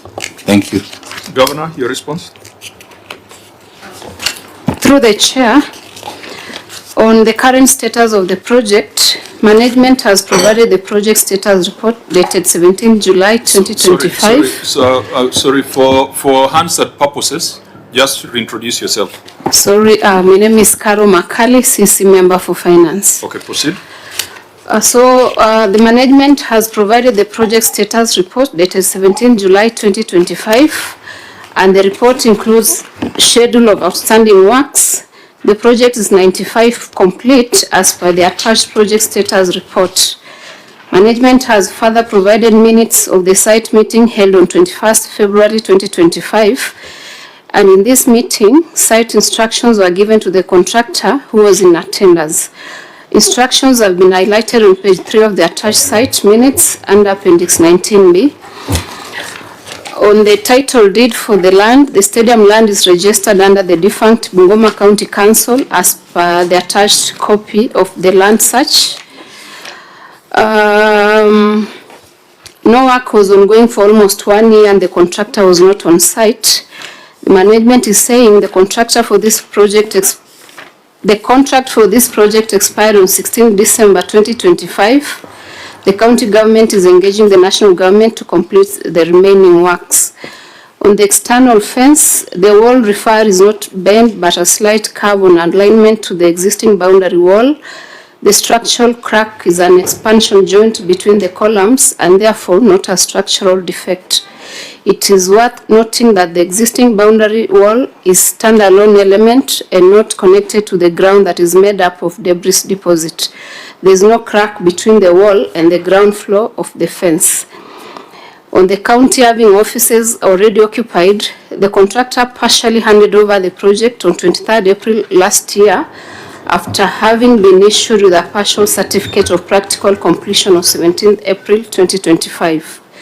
The county executive has been facing office space constraints with a limited budget for recurrent. I submit, Chair. You see, this is a problem of, Governor, this is a problem when your team does not respond to the Auditor General when they're on the ground.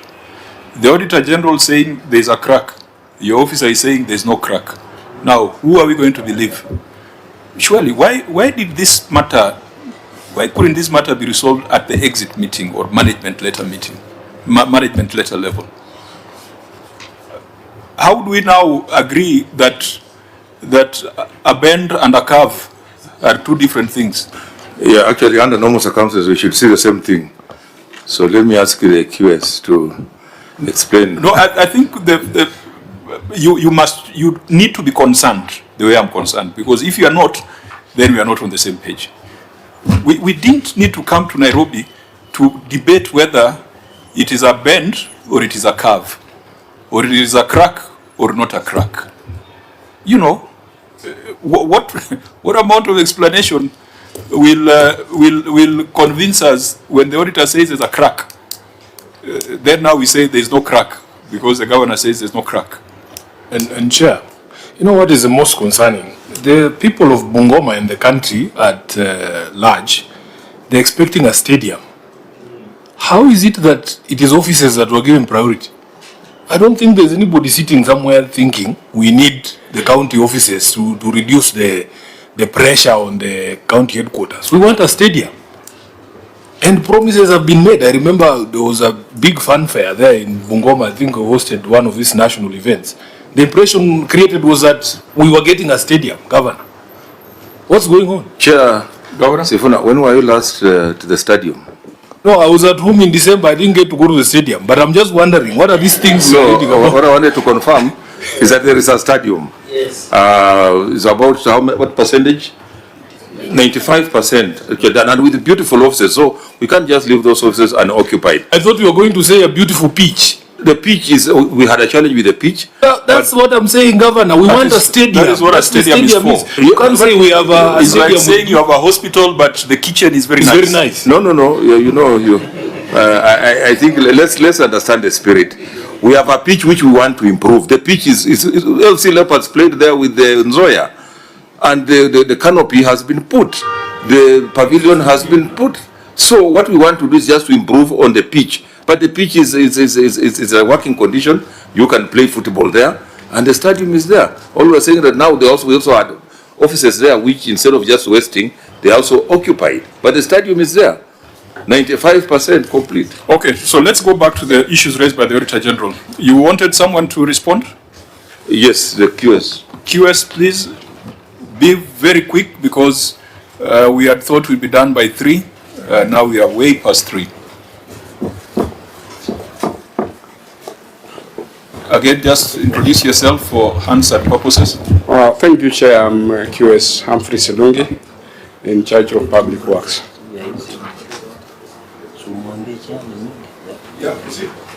Yes, as per the management response, I got the information about what the auditor had raised. I went and cross-checked. For instance, we are firm that the ground and the wall are not joined. The ground floor is on its own. That's why we can QS. You know, you are telling us a story. Yes. What was so difficult when you got the management letter, just to go to the ground with the auditor and tell them, auditors, these things you are saying are not true. I am the professional, so that it does not come before us. I didn't have a chance to meet with them in the exit meeting here. But whoever was in the exit meeting knew that there was an issue that required a professional to deal with. Governor, those are the gaps. That is why if you have an audit committee, if you are part of that audit process, this matter would not be reported the way it has been reported. I mean, it's a bit frustrating for us at 3 o'clock to be arguing whether there's a crack or not. Can we, members, without getting lost in the trees, just take a global view? You have done 95%. What's a plan to get to 100% and to ensure that you deliver fully for the people of Bungoma? Chair, maybe can I add a question that was observed by the OAG? Okay, please make it brief. This title deed for the land on which the stadium is built, is it a veil so that it becomes easy? Is it a fail? You know, I've been to this stadium before. Fine. If it's there, just tell us the appendix. Governor? Yeah, the stadium land is registered under the defunct Bungoma County Council as per the attached copy of the land search. Which is next? Search 19C? Oh, 19C. Fine, as you go there, what's a plan to 100%? Yeah, 100%. The canopy, there was a delay in the terms of supply of material, and that's being done by the national government. And we have also negotiated with the national government to do the pitch for us to good standards. So once that is done, and there's that directive by His Excellency the President, once that is done, we shall be at 100%. What sort of commitments have been given? By the way, Governor, just understand our frustration. Yes. Because for some of us, when we hear stadium, the first thing is the pitch and the canopy, and the seats. So I am not convinced that is 5%.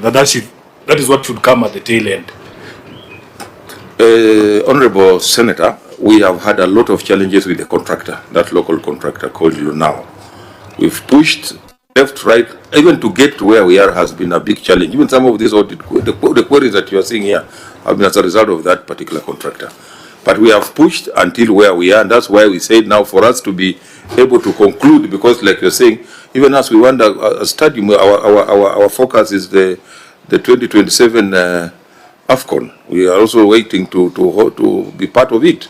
So we want that be done, and that's why the pitch, that's why we have, as the national government, and there's a commitment that they are going to do it for us. Honorable members, maybe finally, Senator Wakoli. I want to ask my people, these offices that we are enjoying the ambience, do they have water, sewage facilities to allow officers to use those facilities? Governor? The county secretary and those who are living there are here. They can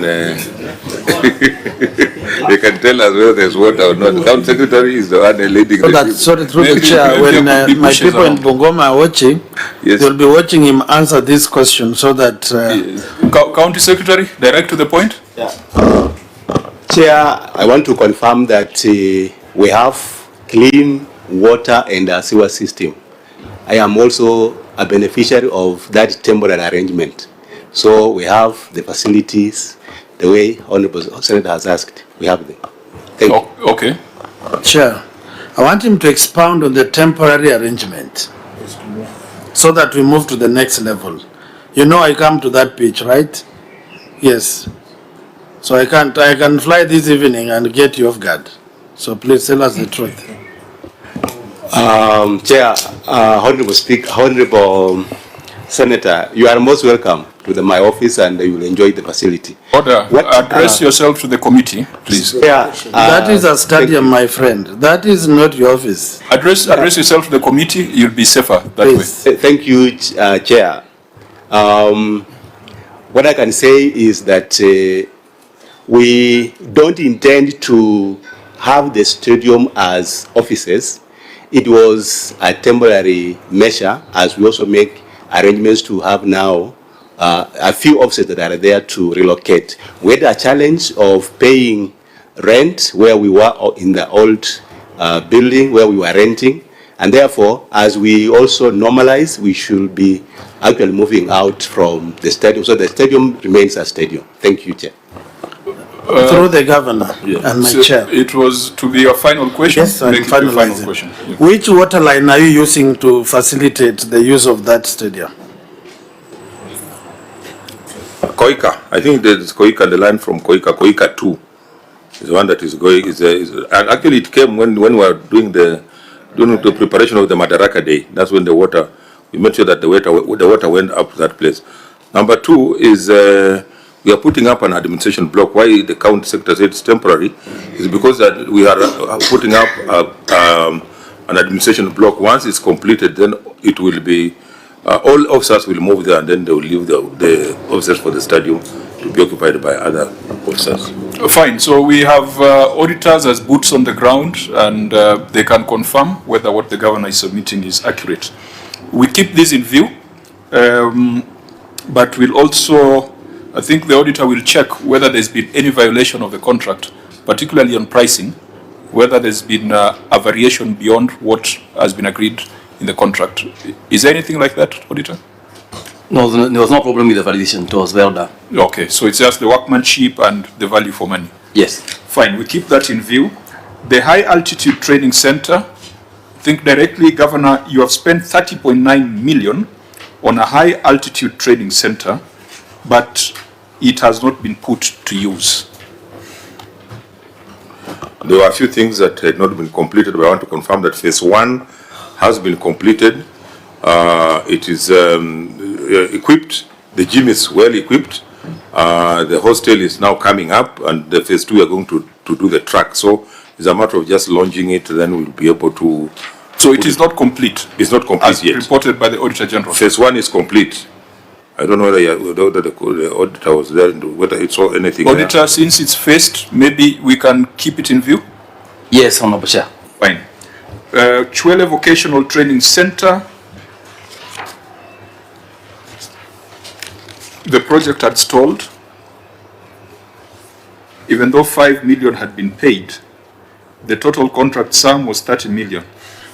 Governor, has this made any progress? The Chwele VTC. But give them, let me see. Chwele.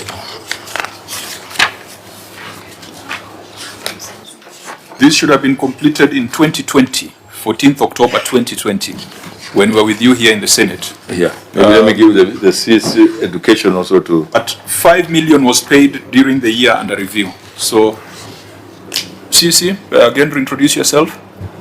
Okay, my name is Engineer Agnes Wachia, CC Education and Vocational Training. I have been in the department for 1 year. When I came in, that was a low-hanging fruit that I thought I would pick, we finish, and then so that it is utilized by the students. But that was not the case because the contract had already elapsed. That was the contract was between May 2020 and October 2020. And so when that happened, I went straight to look at the BQ, that is a measurement sheet, which I established that the contract sum was 30 million. We had the works done had already consumed 26 million. So that informed the payment of that pending bill of 5 million.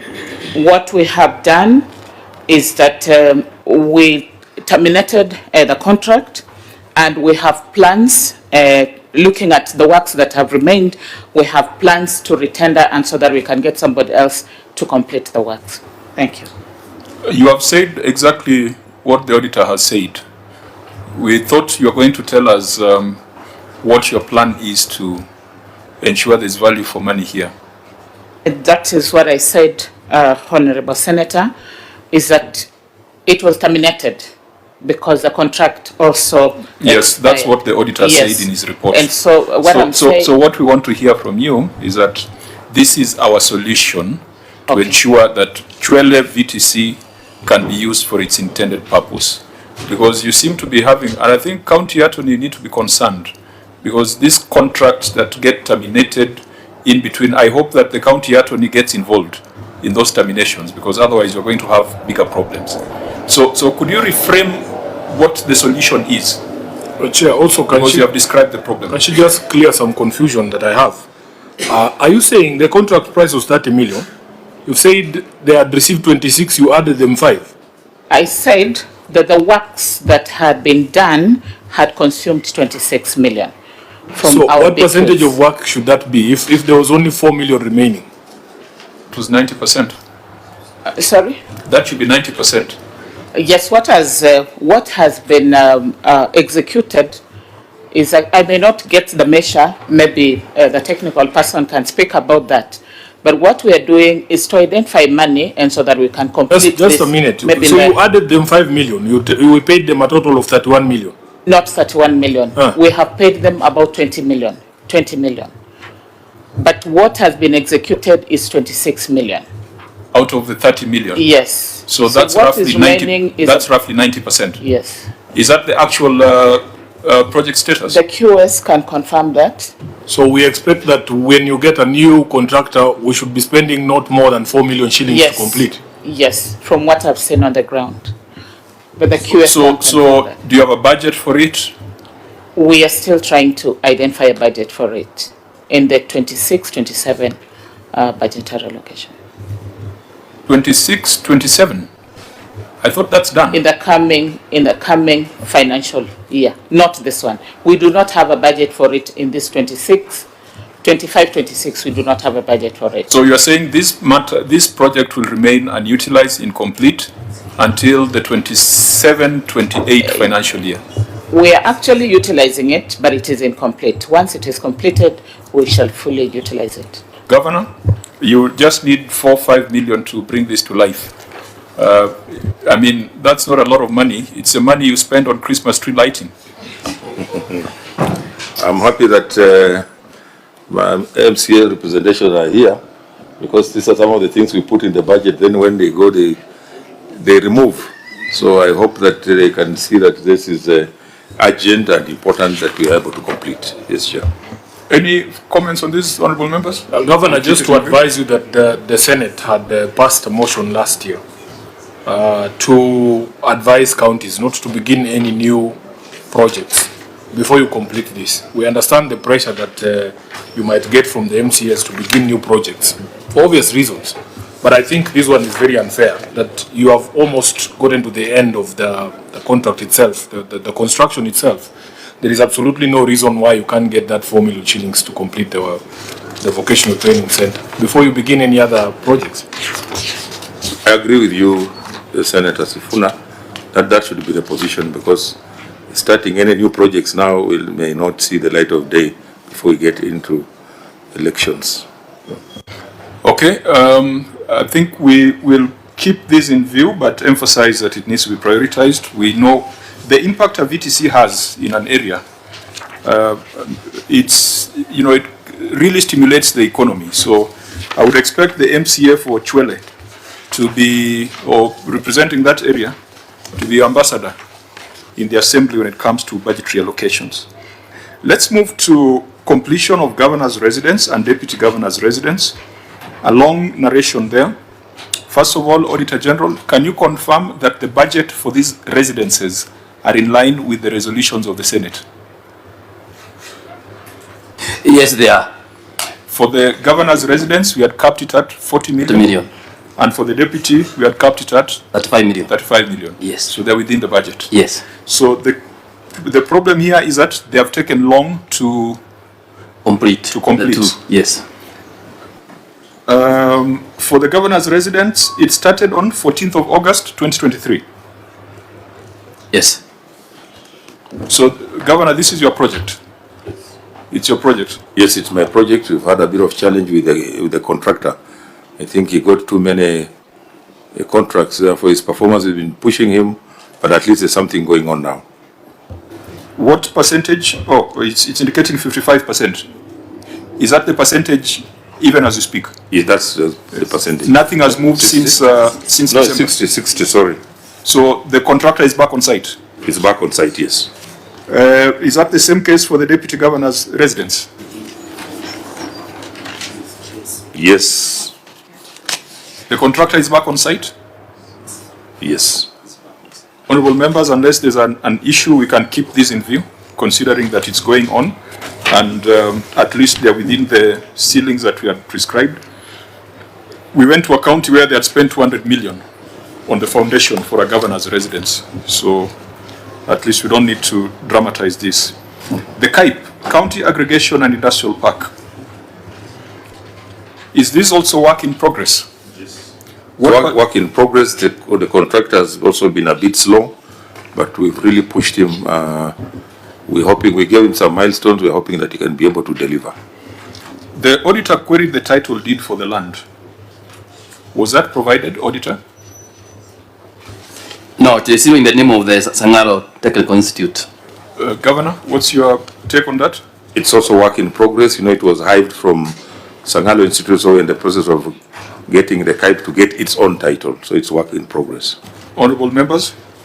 Chair, I must disclose that this industrial park is right outside my rural home. And it was launched with enough fanfare. In fact, my mother was telling me that she could hear the statements and pronouncements being made there because the speakers were made to face into her home for political reasons. But I was there. Safuna should have better if she attended. Just a minute. Yeah. In future, encourage her to attend. Chair, I can confirm that this one I saw with my own eyes in December. There was no contractor going on. I think the only things I saw there were toilets. And somebody will tell us that is phase one. How can phase one of a county aggregation park be toilets? Maybe so that I don't look biased, let me give my officer, the QS, who is the project manager, to tell you the current position and what is happening. Unless you have built something in January when I left. But when I was there was nothing, Chair. Yeah, QS, first of all, is a contractor back on site?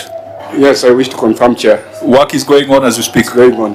What has been achieved so far? He has finished all the main builder's works. Now he's on the roof, but fabricating the steel roof works.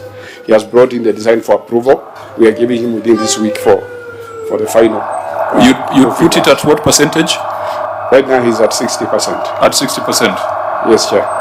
Chair, I want to Senator ask, Okel? why is the contractor slow? Because that is what the public feels, comparing ourselves to Kakamega and other counties, to Uasin-Gishu. Why is the contractor slow? Chair, I imagine it was a bit of capacity challenges, but the way he has picked up now, I'm expecting the next 3 months to be out. The way he has picked up now? Yes. So you picked a contractor that did not have a capacity? We follow the documentation and we do also the county that check. goes back to due diligence, Chair. Chair, let me help my QS. That's a big challenge that we're having in the counties. Where you get contractors, documentation is perfect. They even give you financial statements that show that they have money. Just the way our people do when you want to go to the US, you go and get a bank statement from somebody, produce it, then you don't, then immediately Yeah, you go. Chair, please, Governor, through the chair, you know the Americans are watching. You want our people not to be going to America. Because unatoboa sira ya Wakenya, which is dangerous. Yeah, nyumba.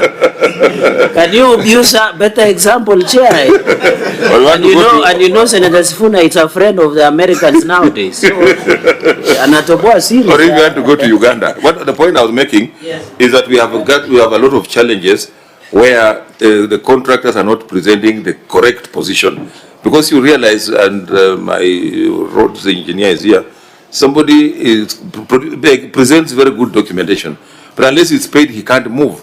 Unless you pay him, he just waits. So we must look for another way of identifying the real capacity of the contractors. Because this contractor came, the document looked well, and he looked like he can perform. But then he has had a lot of challenges, and that's why we are where we are. We would be where Kirinyaga is, where Migori is, where Embu is. Thank you. Since almost every county has an issue under CAIPs, or every county that has appeared before us, maybe we might, as a committee, call for some special audit on CAIPs across the country. Because it's not yet time for a performance audit. They've not started functioning. So we can keep this in view because they have confirmed that the contractor is on site, and so Senator Chiradi? Maybe, Governor, there are some of your colleagues who have appeared here and they sometimes feel that CAIPs is not necessary. what will be the value addition to the business and farmers and the people of, through the chair, and the people of Bungoma?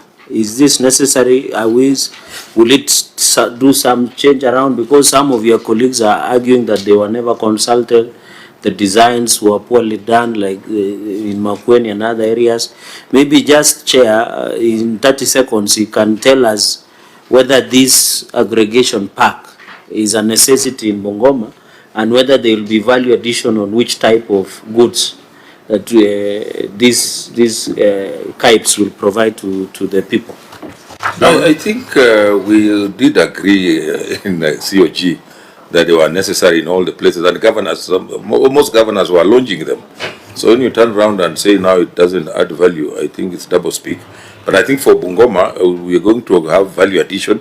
Let's look at what informed the whole concept of the KIPES, value addition, aggregation. I know where Senator Sifuna's side comes from there. The bananas that your mom is growing and the neighbors would be aggregated in Sangalo, and also ones from Mount Elgon and all that. So instead of Kungangana Sana, we have warehouses that are going to be coolers that are going to be there. So it's going to add value, in my opinion. Thank you. Chairs, through you. Senator? As you come from Bungoma to Atuebuye, there is a facility that was constructed by the local government at that time, purported to be a horticultural cooling stuff. When you pass there, the place is like a defunct ruin. Even the women who don't have where to put their goods can never step there. And yet it is a well-built facility.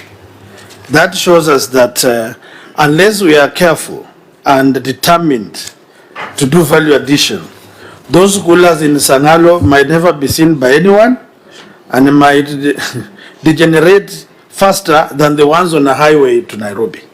So I hope and pray, my governor, that we motivate our farmers to make use of those facilities.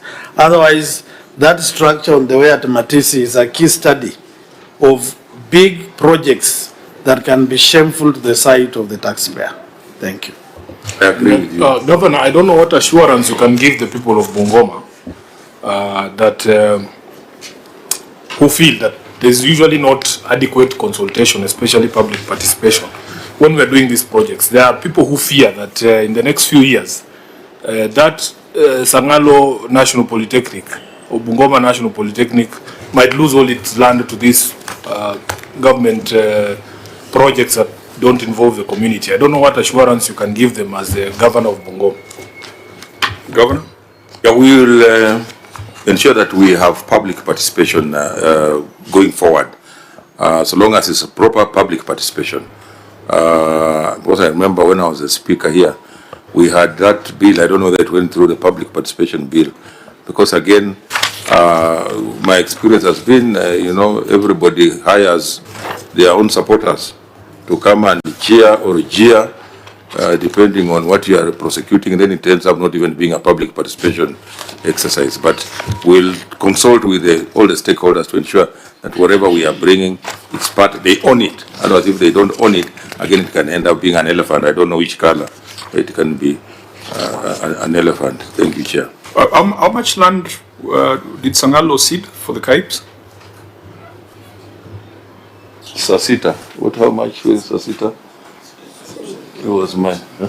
Because if you followed the recent... It was around 30 acres. Around 30 acres. Yeah, I wanted to be. If you follow the contemporary conversations, the former Vice Chancellor of Kenyatta University addresses himself to such issues where institutional land is being hived off on executive orders. So we need to be careful about that. So we keep these KIPES view and move to the next issue. Of course, we'll make more specific recommendations. The next issue is the Sangalo Junction to dual carriage.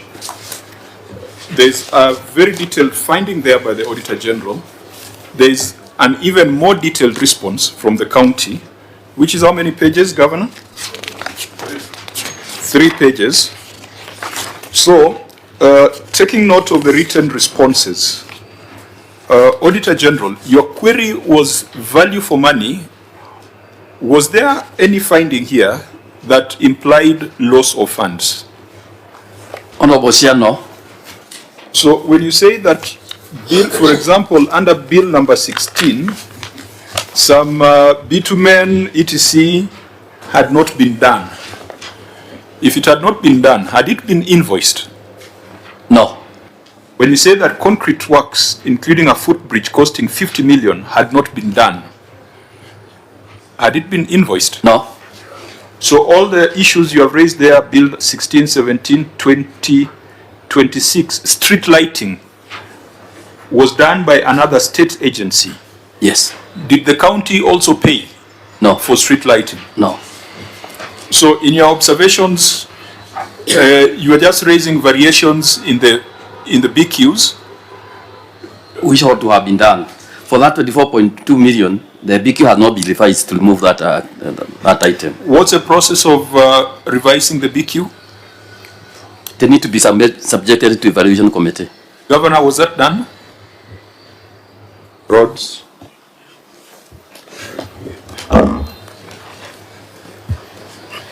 Thank you, through the chair.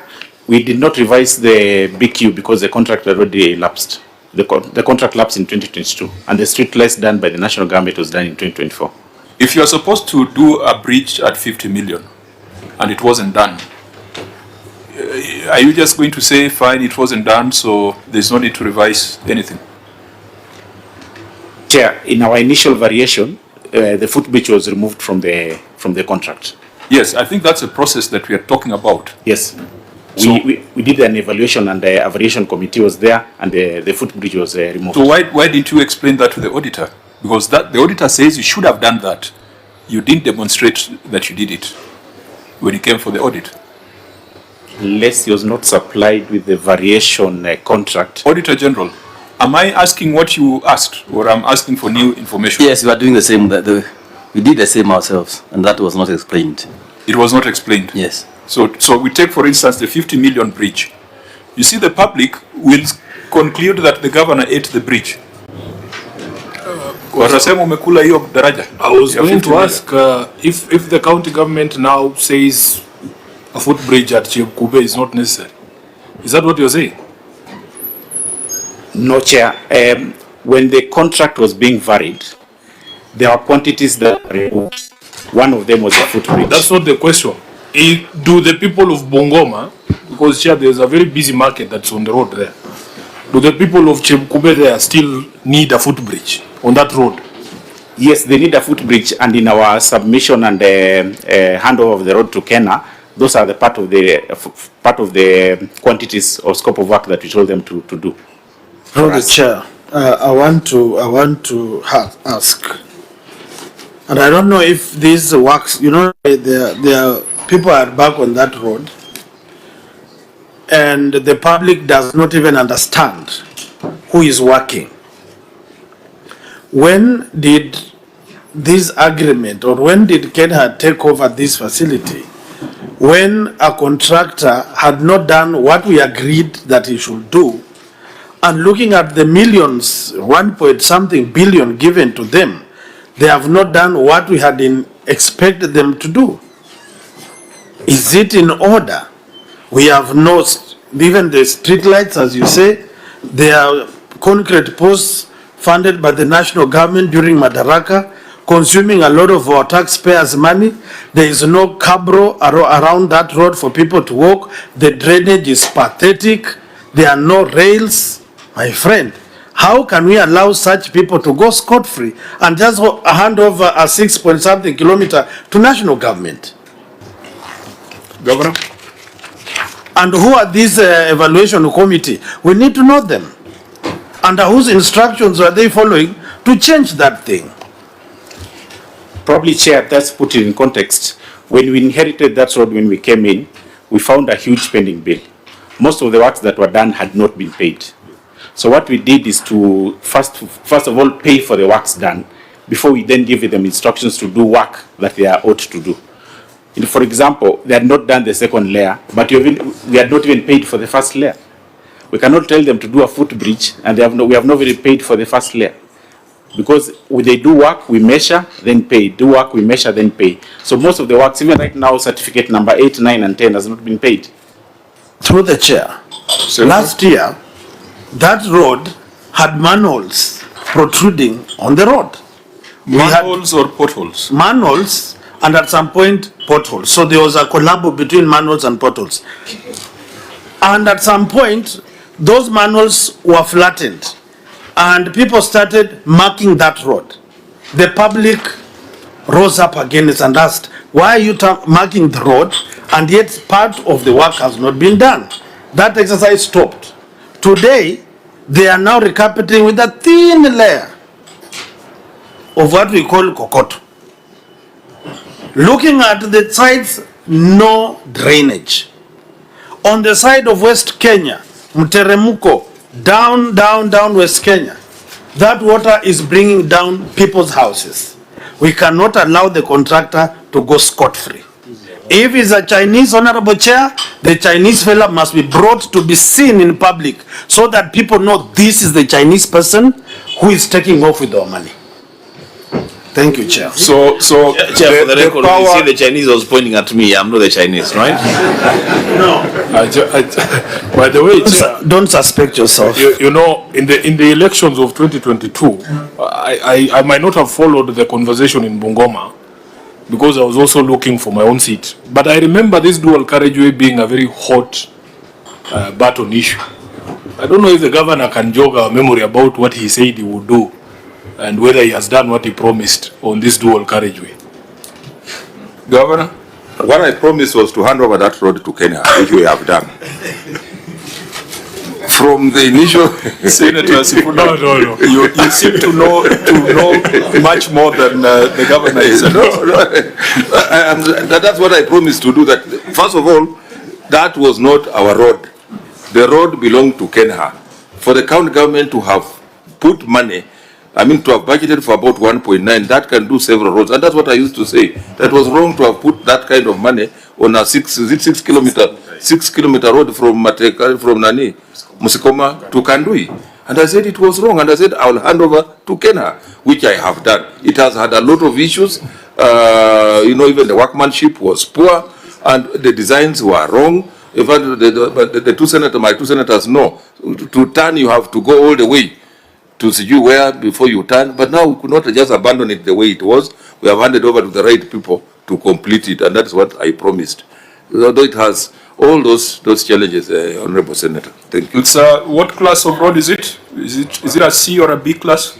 Class C. It's a class C, yeah. Which should be a national government road. Yes, it is. Now, Senator Wakoli, it is our power. We have it in our power to compel anybody who needs to appear before us or who needs to be seen in public. We have that power. So without sounding like we are profiling Chinese contractors, I don't think that should go on record. Whoever it is, whether it's a local contractor or an international contractor, if at our point of report writing, we feel like there were significant irregularities, we have the power to summon anybody. Because this is a lot of money. It is 1.6. No, how much is it? 1.5 billion. 1.57 billion. That's a lot of money for a county government. So I agree with you that whoever needs to be summoned, we can summon. Chair, I think, Governor, and you were with us during the turbulent times of NMS and transfer of functions. I remember, Chair, when you chaired us in last session, you remember Narok County government did boarding facilities. That is a preserve of national government. Is there any documentation that was written between the county government of Bungoma and Kenya National Highway Authority that they should do that road? There was documentation. There was documentation? Yeah. So, Chair, maybe we look at that, but there is no value for money because doing 6 kilometers at 1.5 billion, and was it approved by Kenya for the county government to do it? It was approved. Okay. Fine. As you finish, Chair. Yes, Senator. Finally. As you can clearly see, and I wish the El Nino rains come so that you can take take a chop and visit that dual carriage. When it rains, it becomes a waterway. If you are brief in height and not stable enough, the water can sweep you down the drain. But everybody eats ugali there. No, ugali is not a factor here. We are talking about quality, the quality of work. We are talking about the storm and rainwater. I wish you people, through the chair, take a visit when it is raining in Bungoma. This is a scam. These people have looted Bungoma, and I pray, Governor, that before this national government takes this road, maybe let those people account for the 1.2 or 3 billion, so that you also wash your hands like Pilato and allow these people to be either crucified or let free because of what they have done.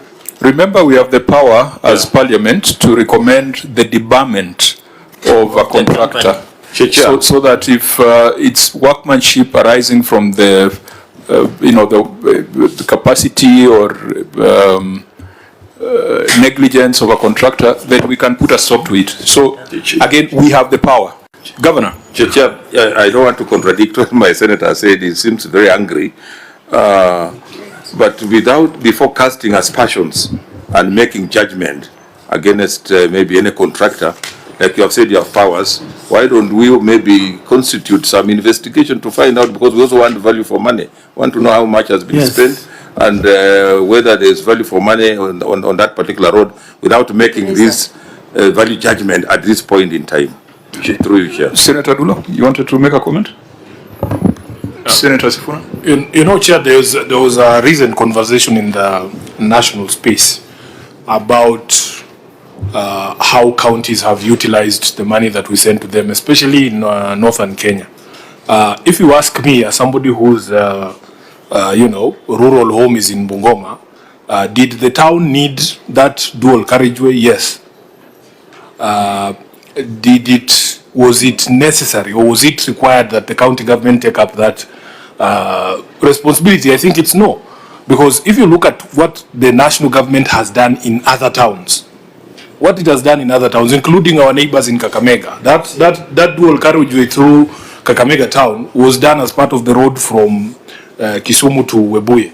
And it has actually added value. So as county government, sometimes you get yourself in a situation where you are forced to do some of these things. I remember the example that we gave of Mandera County, where they didn't have a TTC, there were no teachers there, they didn't have a KMTC, so they have to build these things themselves. The first kilometer of tarmac in Mandera town, ever since this country was founded, was built by devolution.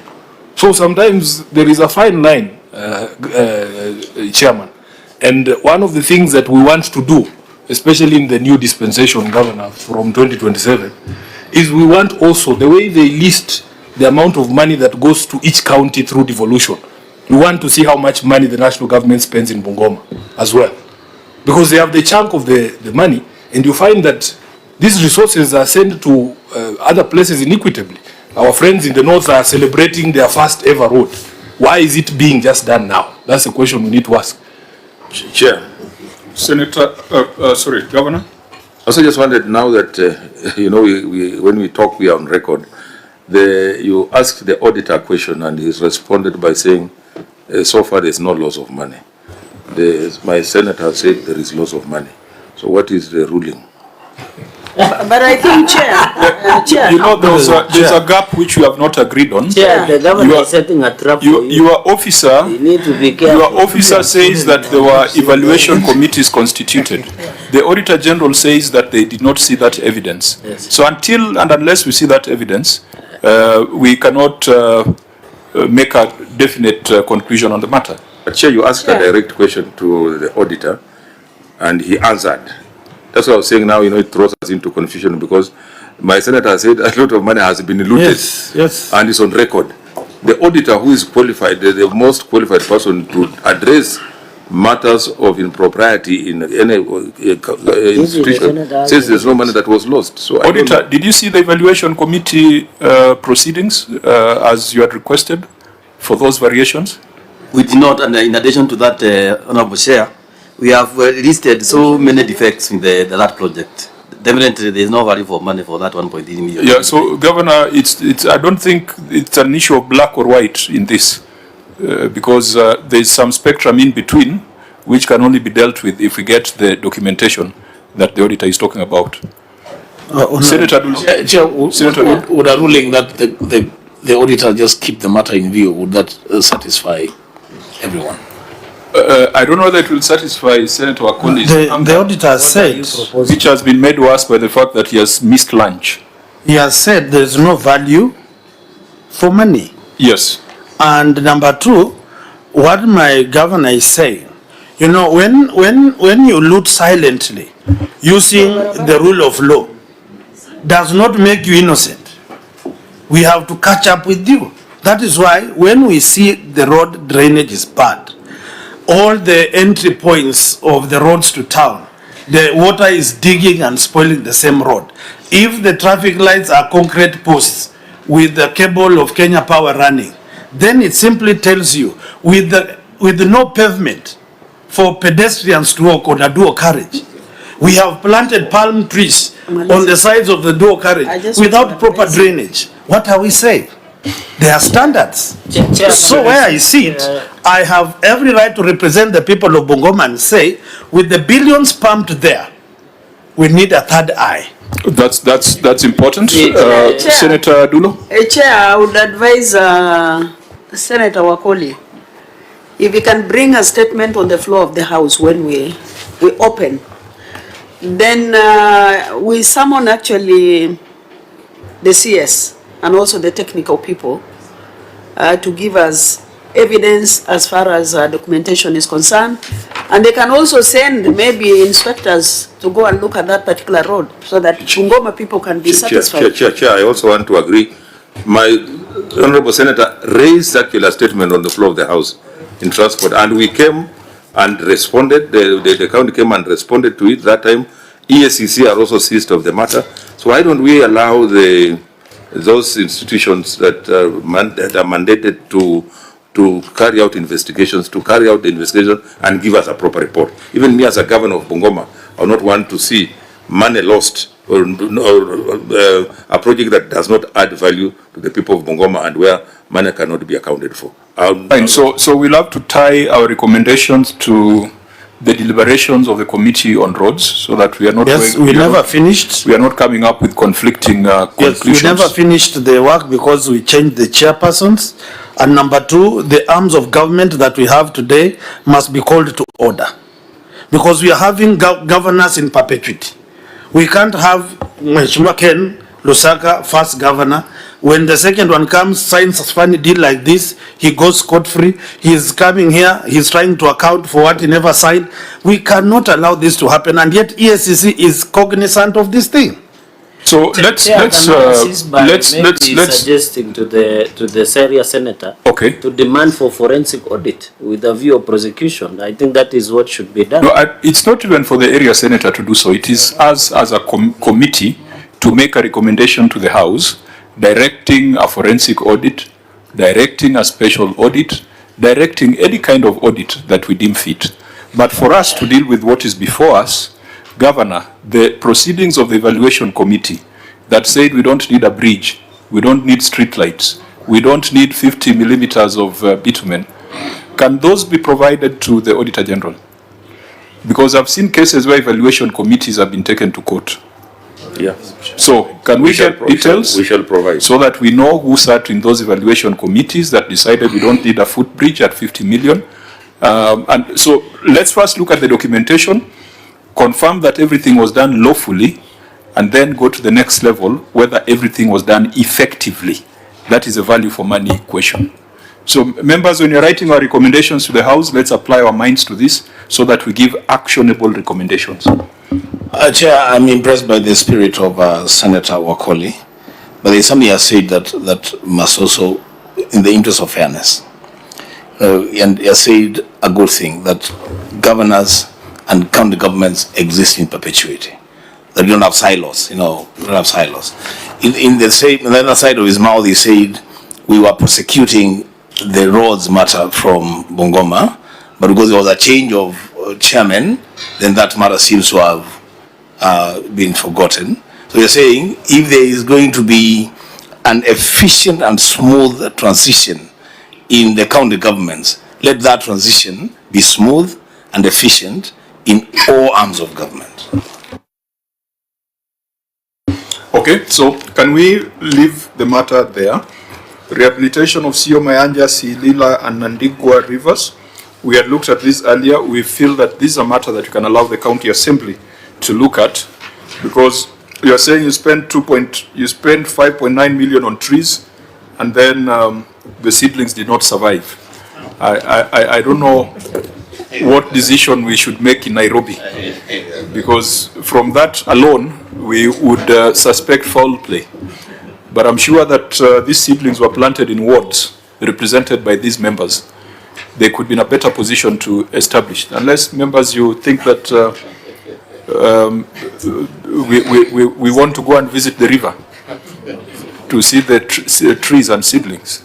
Governor, you remember the story of one of your colleagues who put fingerlings in the river?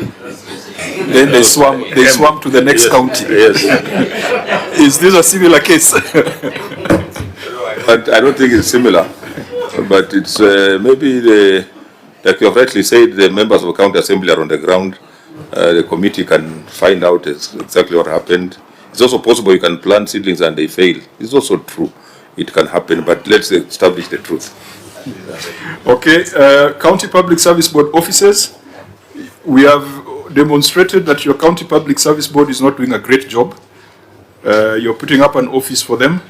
Is this work in progress? Yes, that is work in progress. What percentage so far? Silongi? What percentage? 37%. Oh, sorry. Is contract on site? That's is a contract on site? It's not on site. When did it stall? Or as reported by the Auditor General?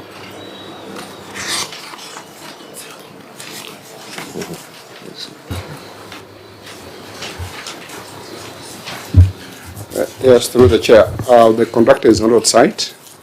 It's told about 6 months ago. And the challenge has been a formalization of the contract. But the recommendation has been that they terminate and just retender. A lot of contract issues. It's an indictment on your procurement procedures. Yeah, the matter, of course, the recommendation had been given to the CEO of the board, and I think he's taken a bit too long. Anyway, you said your board was put in place 2 weeks ago. A month ago. 1 month ago. Yes. We keep this in view. ECD classrooms and 2-door pit latrines. This is what I was saying at the beginning, that escalating issues of pit latrines to the Senate is a misuse of the powers and time of the Senate. But the issues are before us. Maybe just to tie it all up, Senator Wakoli, you had indicated that you had done some oversight on ECD centers. There's even a report. No, this is just my notes. The report will come after a short while. Maybe you can give us a background and then it can help us resolve. Yes, thank you. Thank you, Chair. I think the matter that has been cited of Luya Bwake ward, I was on the ground in that ward. The contractor, in perspective, was given 4 classes.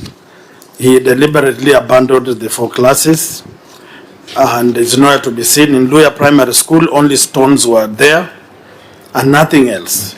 The other school, he had built one side of the wall, and the connection between the wall he created was with another old wall and left it at the lintel. You can also cite other various institutions that have poorly been handled.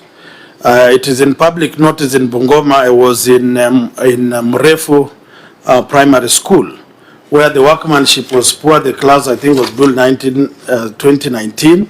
The floor is not there. There are no chairs. There are no tables. And the matter is all over. There is another institution called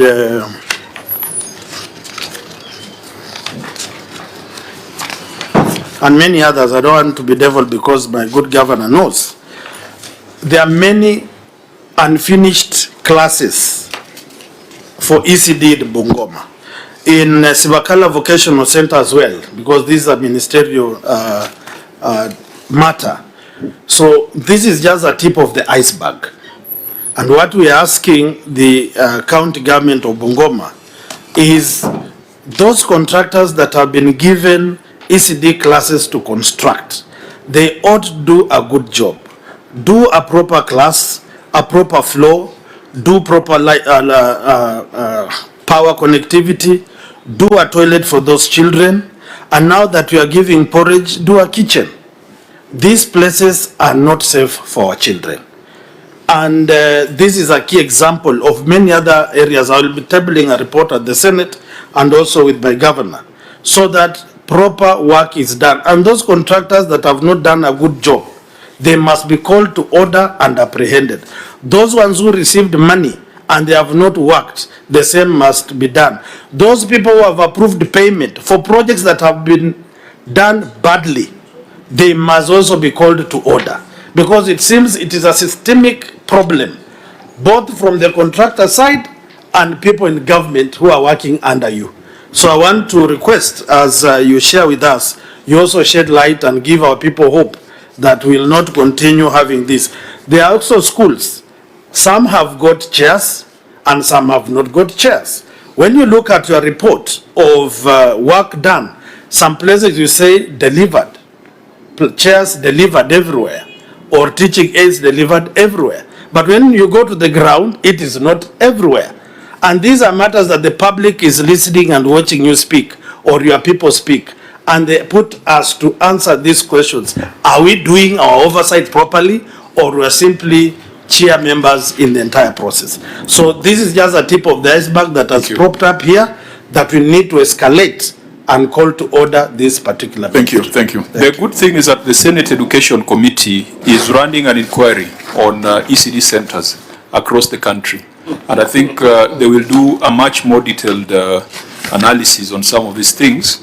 But it should worry you that ECD classes are coming up in a financial audit report.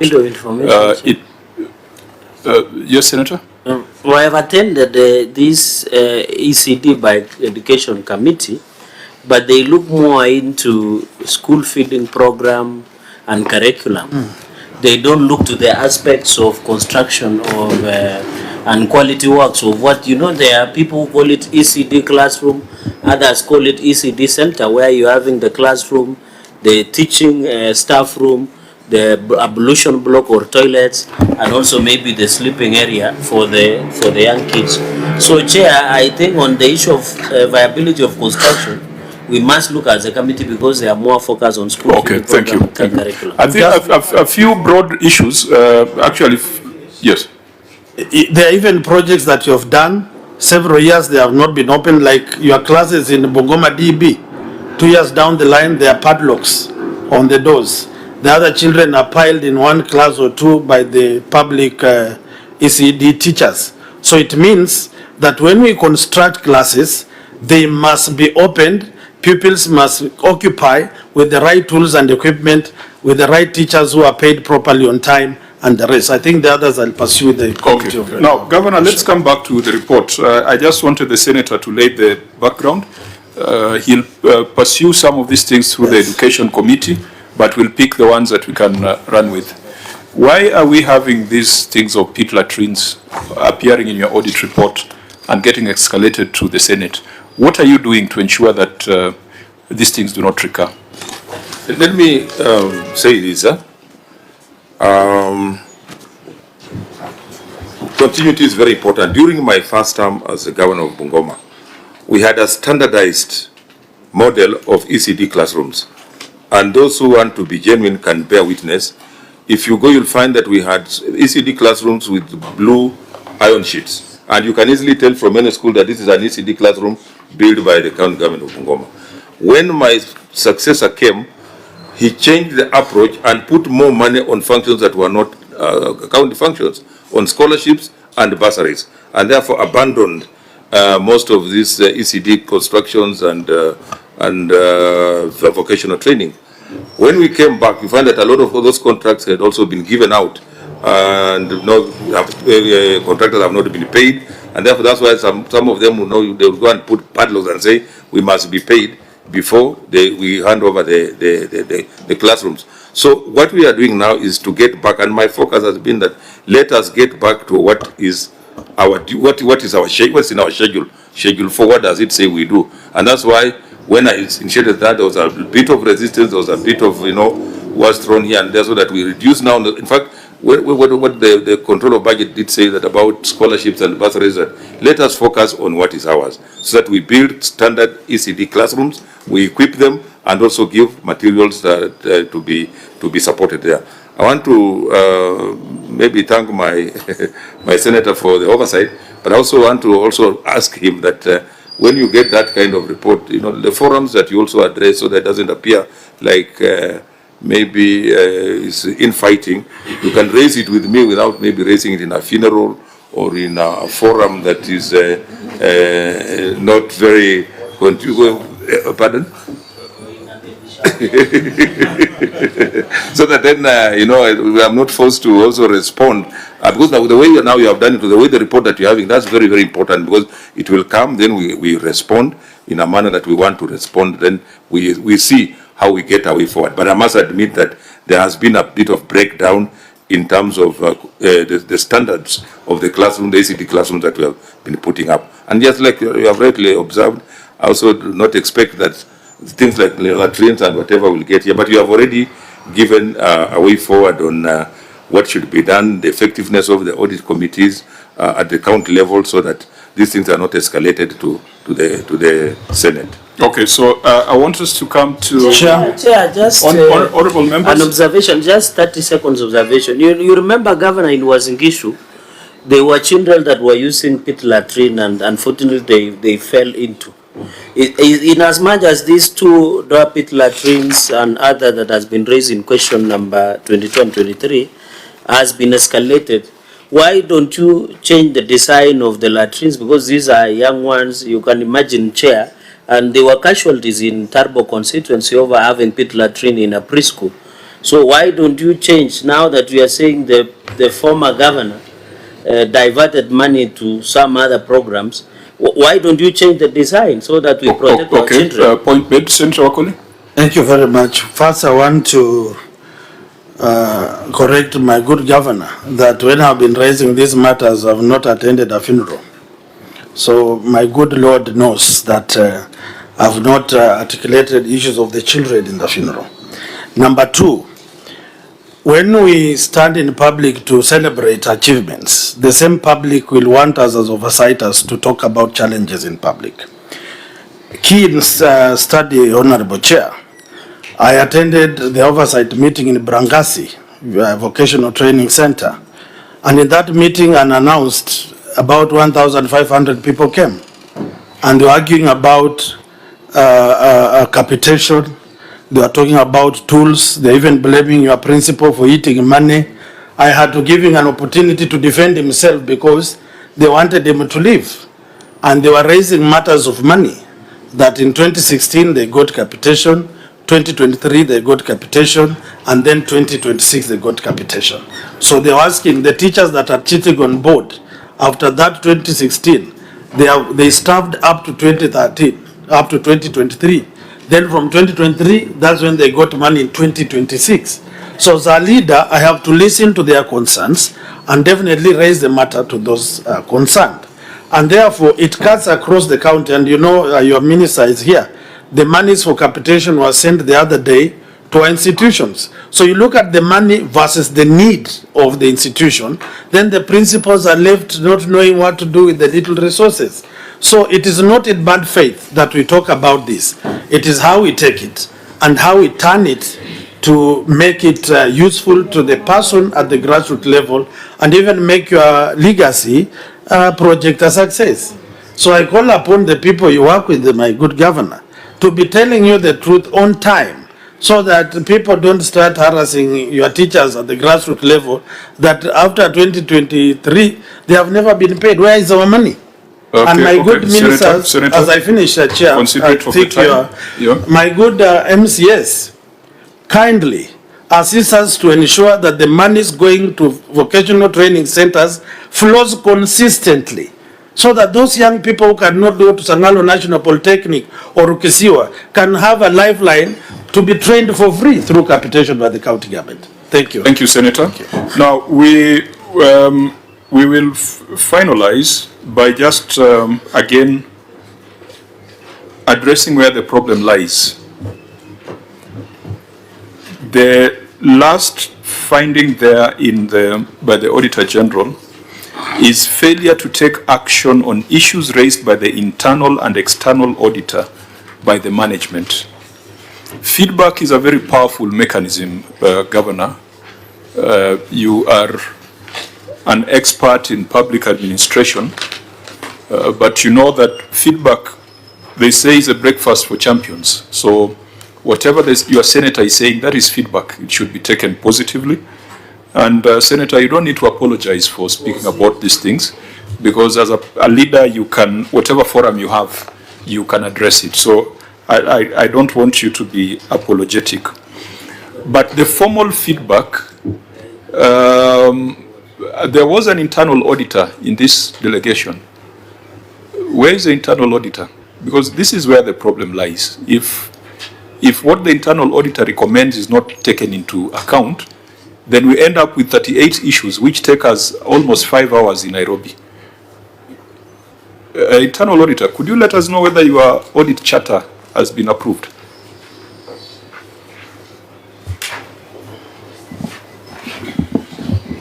Yes, Chair, my internal audit charter is approved.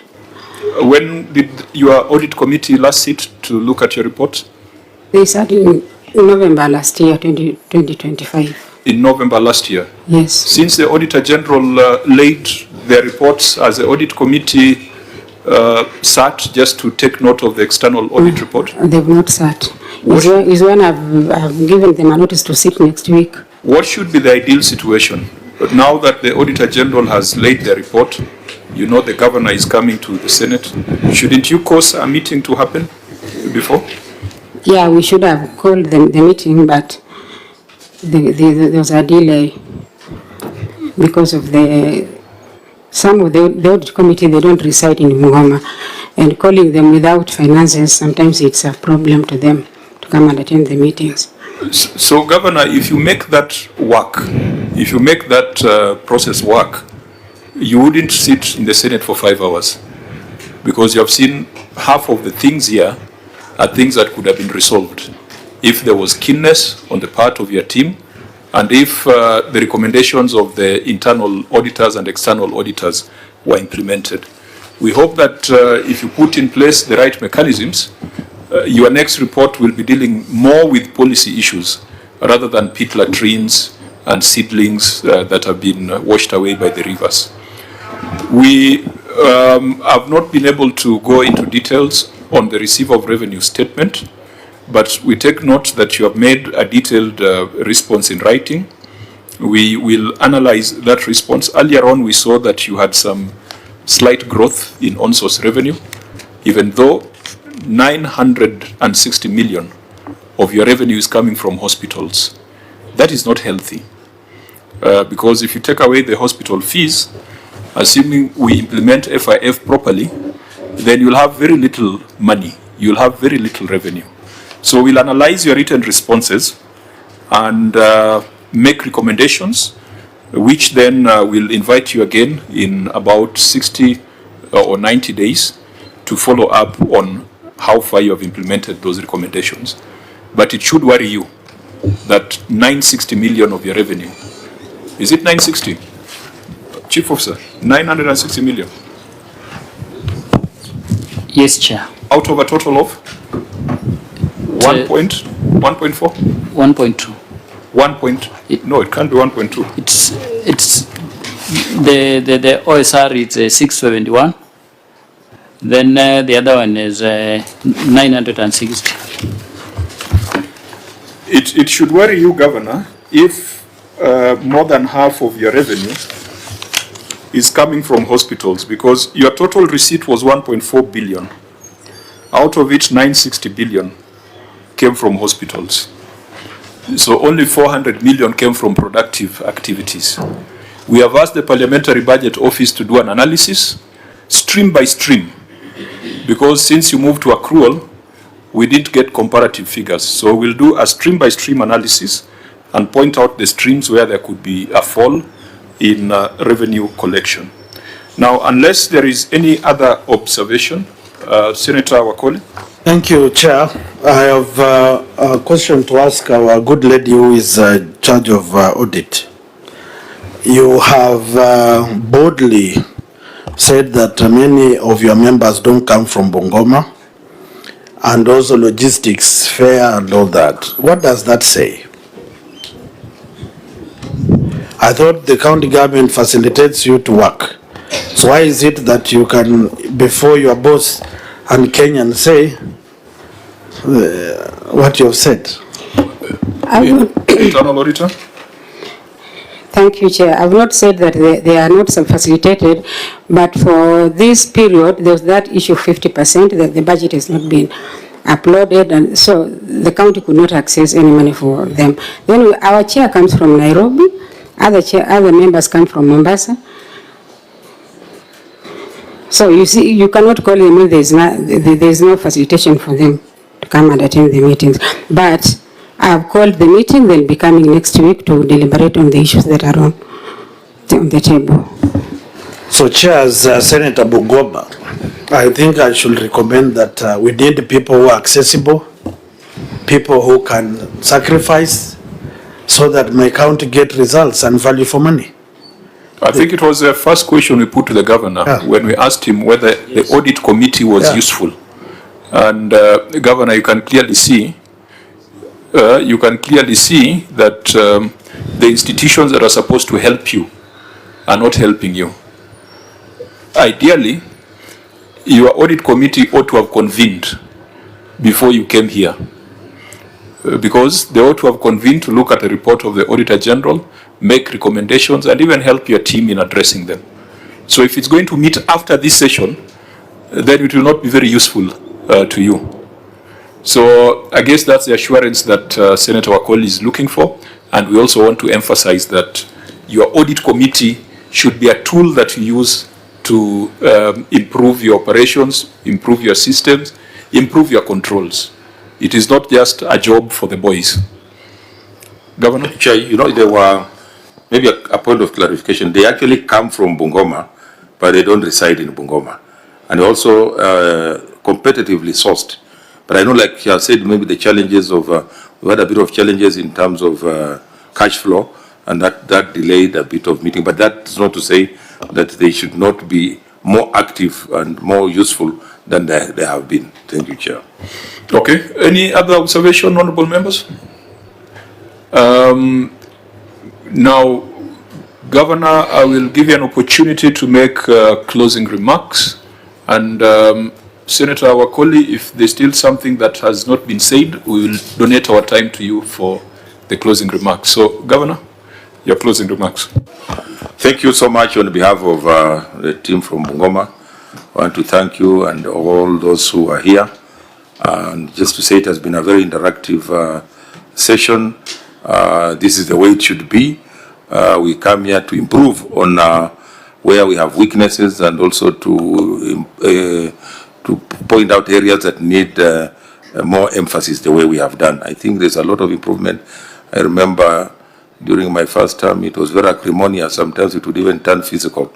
But when I also came around as a speaker, I tried to create an environment where we come and have this kind of cordial discussions and engagements which improve devolution at the end of the day. So I want to say thank you. The areas you have pointed out, I'll take it upon myself to take action where I need to take action and to improve. And maybe next time when we appear here, you will not see the same issues that have been raised in this audit discussions. Thank you, Chair. Thank you, Governor. County Assembly, I ought to have given you an opportunity to say something if there was anything you needed to say before the Governor. Chairman, is there anything you want to say? Very brief closing remarks. Well, thank you, Chair. First, I would like to thank the interrogation or the work we have done today. First, I would like to appreciate the invitation. We, as the County Assembly, I would like to request our Honorable Governor that you make sure that your CCM and Chief Officers actually be providing information in case the auditors request. You know, there are some simple issues that have been mentioned here. Such issues could have been actually been solved at the county level. They could not have escalated up to this level. To Honorable Chair, with our reports, we have actually done, and after adoption by the County Assembly on the floor, we shall also make sure that we share. We are going to come up with proper recommendations, and I also urge the executive that in all circumstances actually be taking serious with the recommendations that we normally do at our County Assembly. Let them implement the way we normally come up with those recommendations. Thank you, Chair. Thank you, Chair, Honorable Member. We are impressed that you have made progress on the report. That's how it should be. Ideally, maybe governors should first clear with the County Assembly before they come to the Senate, so that we are not asking the same questions at both levels. Ultimately, we'll get there. Honorable Wakoli. Thank you, Chair, for this opportunity. I want to appreciate my governor and the team for coming through the leadership of our Chair. I hope that the detailed interrogation that we have had will have a positive impact in our various departments and committees and be able to transform our county into an icon of devolution. So I'm looking forward for a serious reawakening and therefore making our people proud. So I wish you journey masses back home. We will meet there and continue making Bungoma great. Thank you.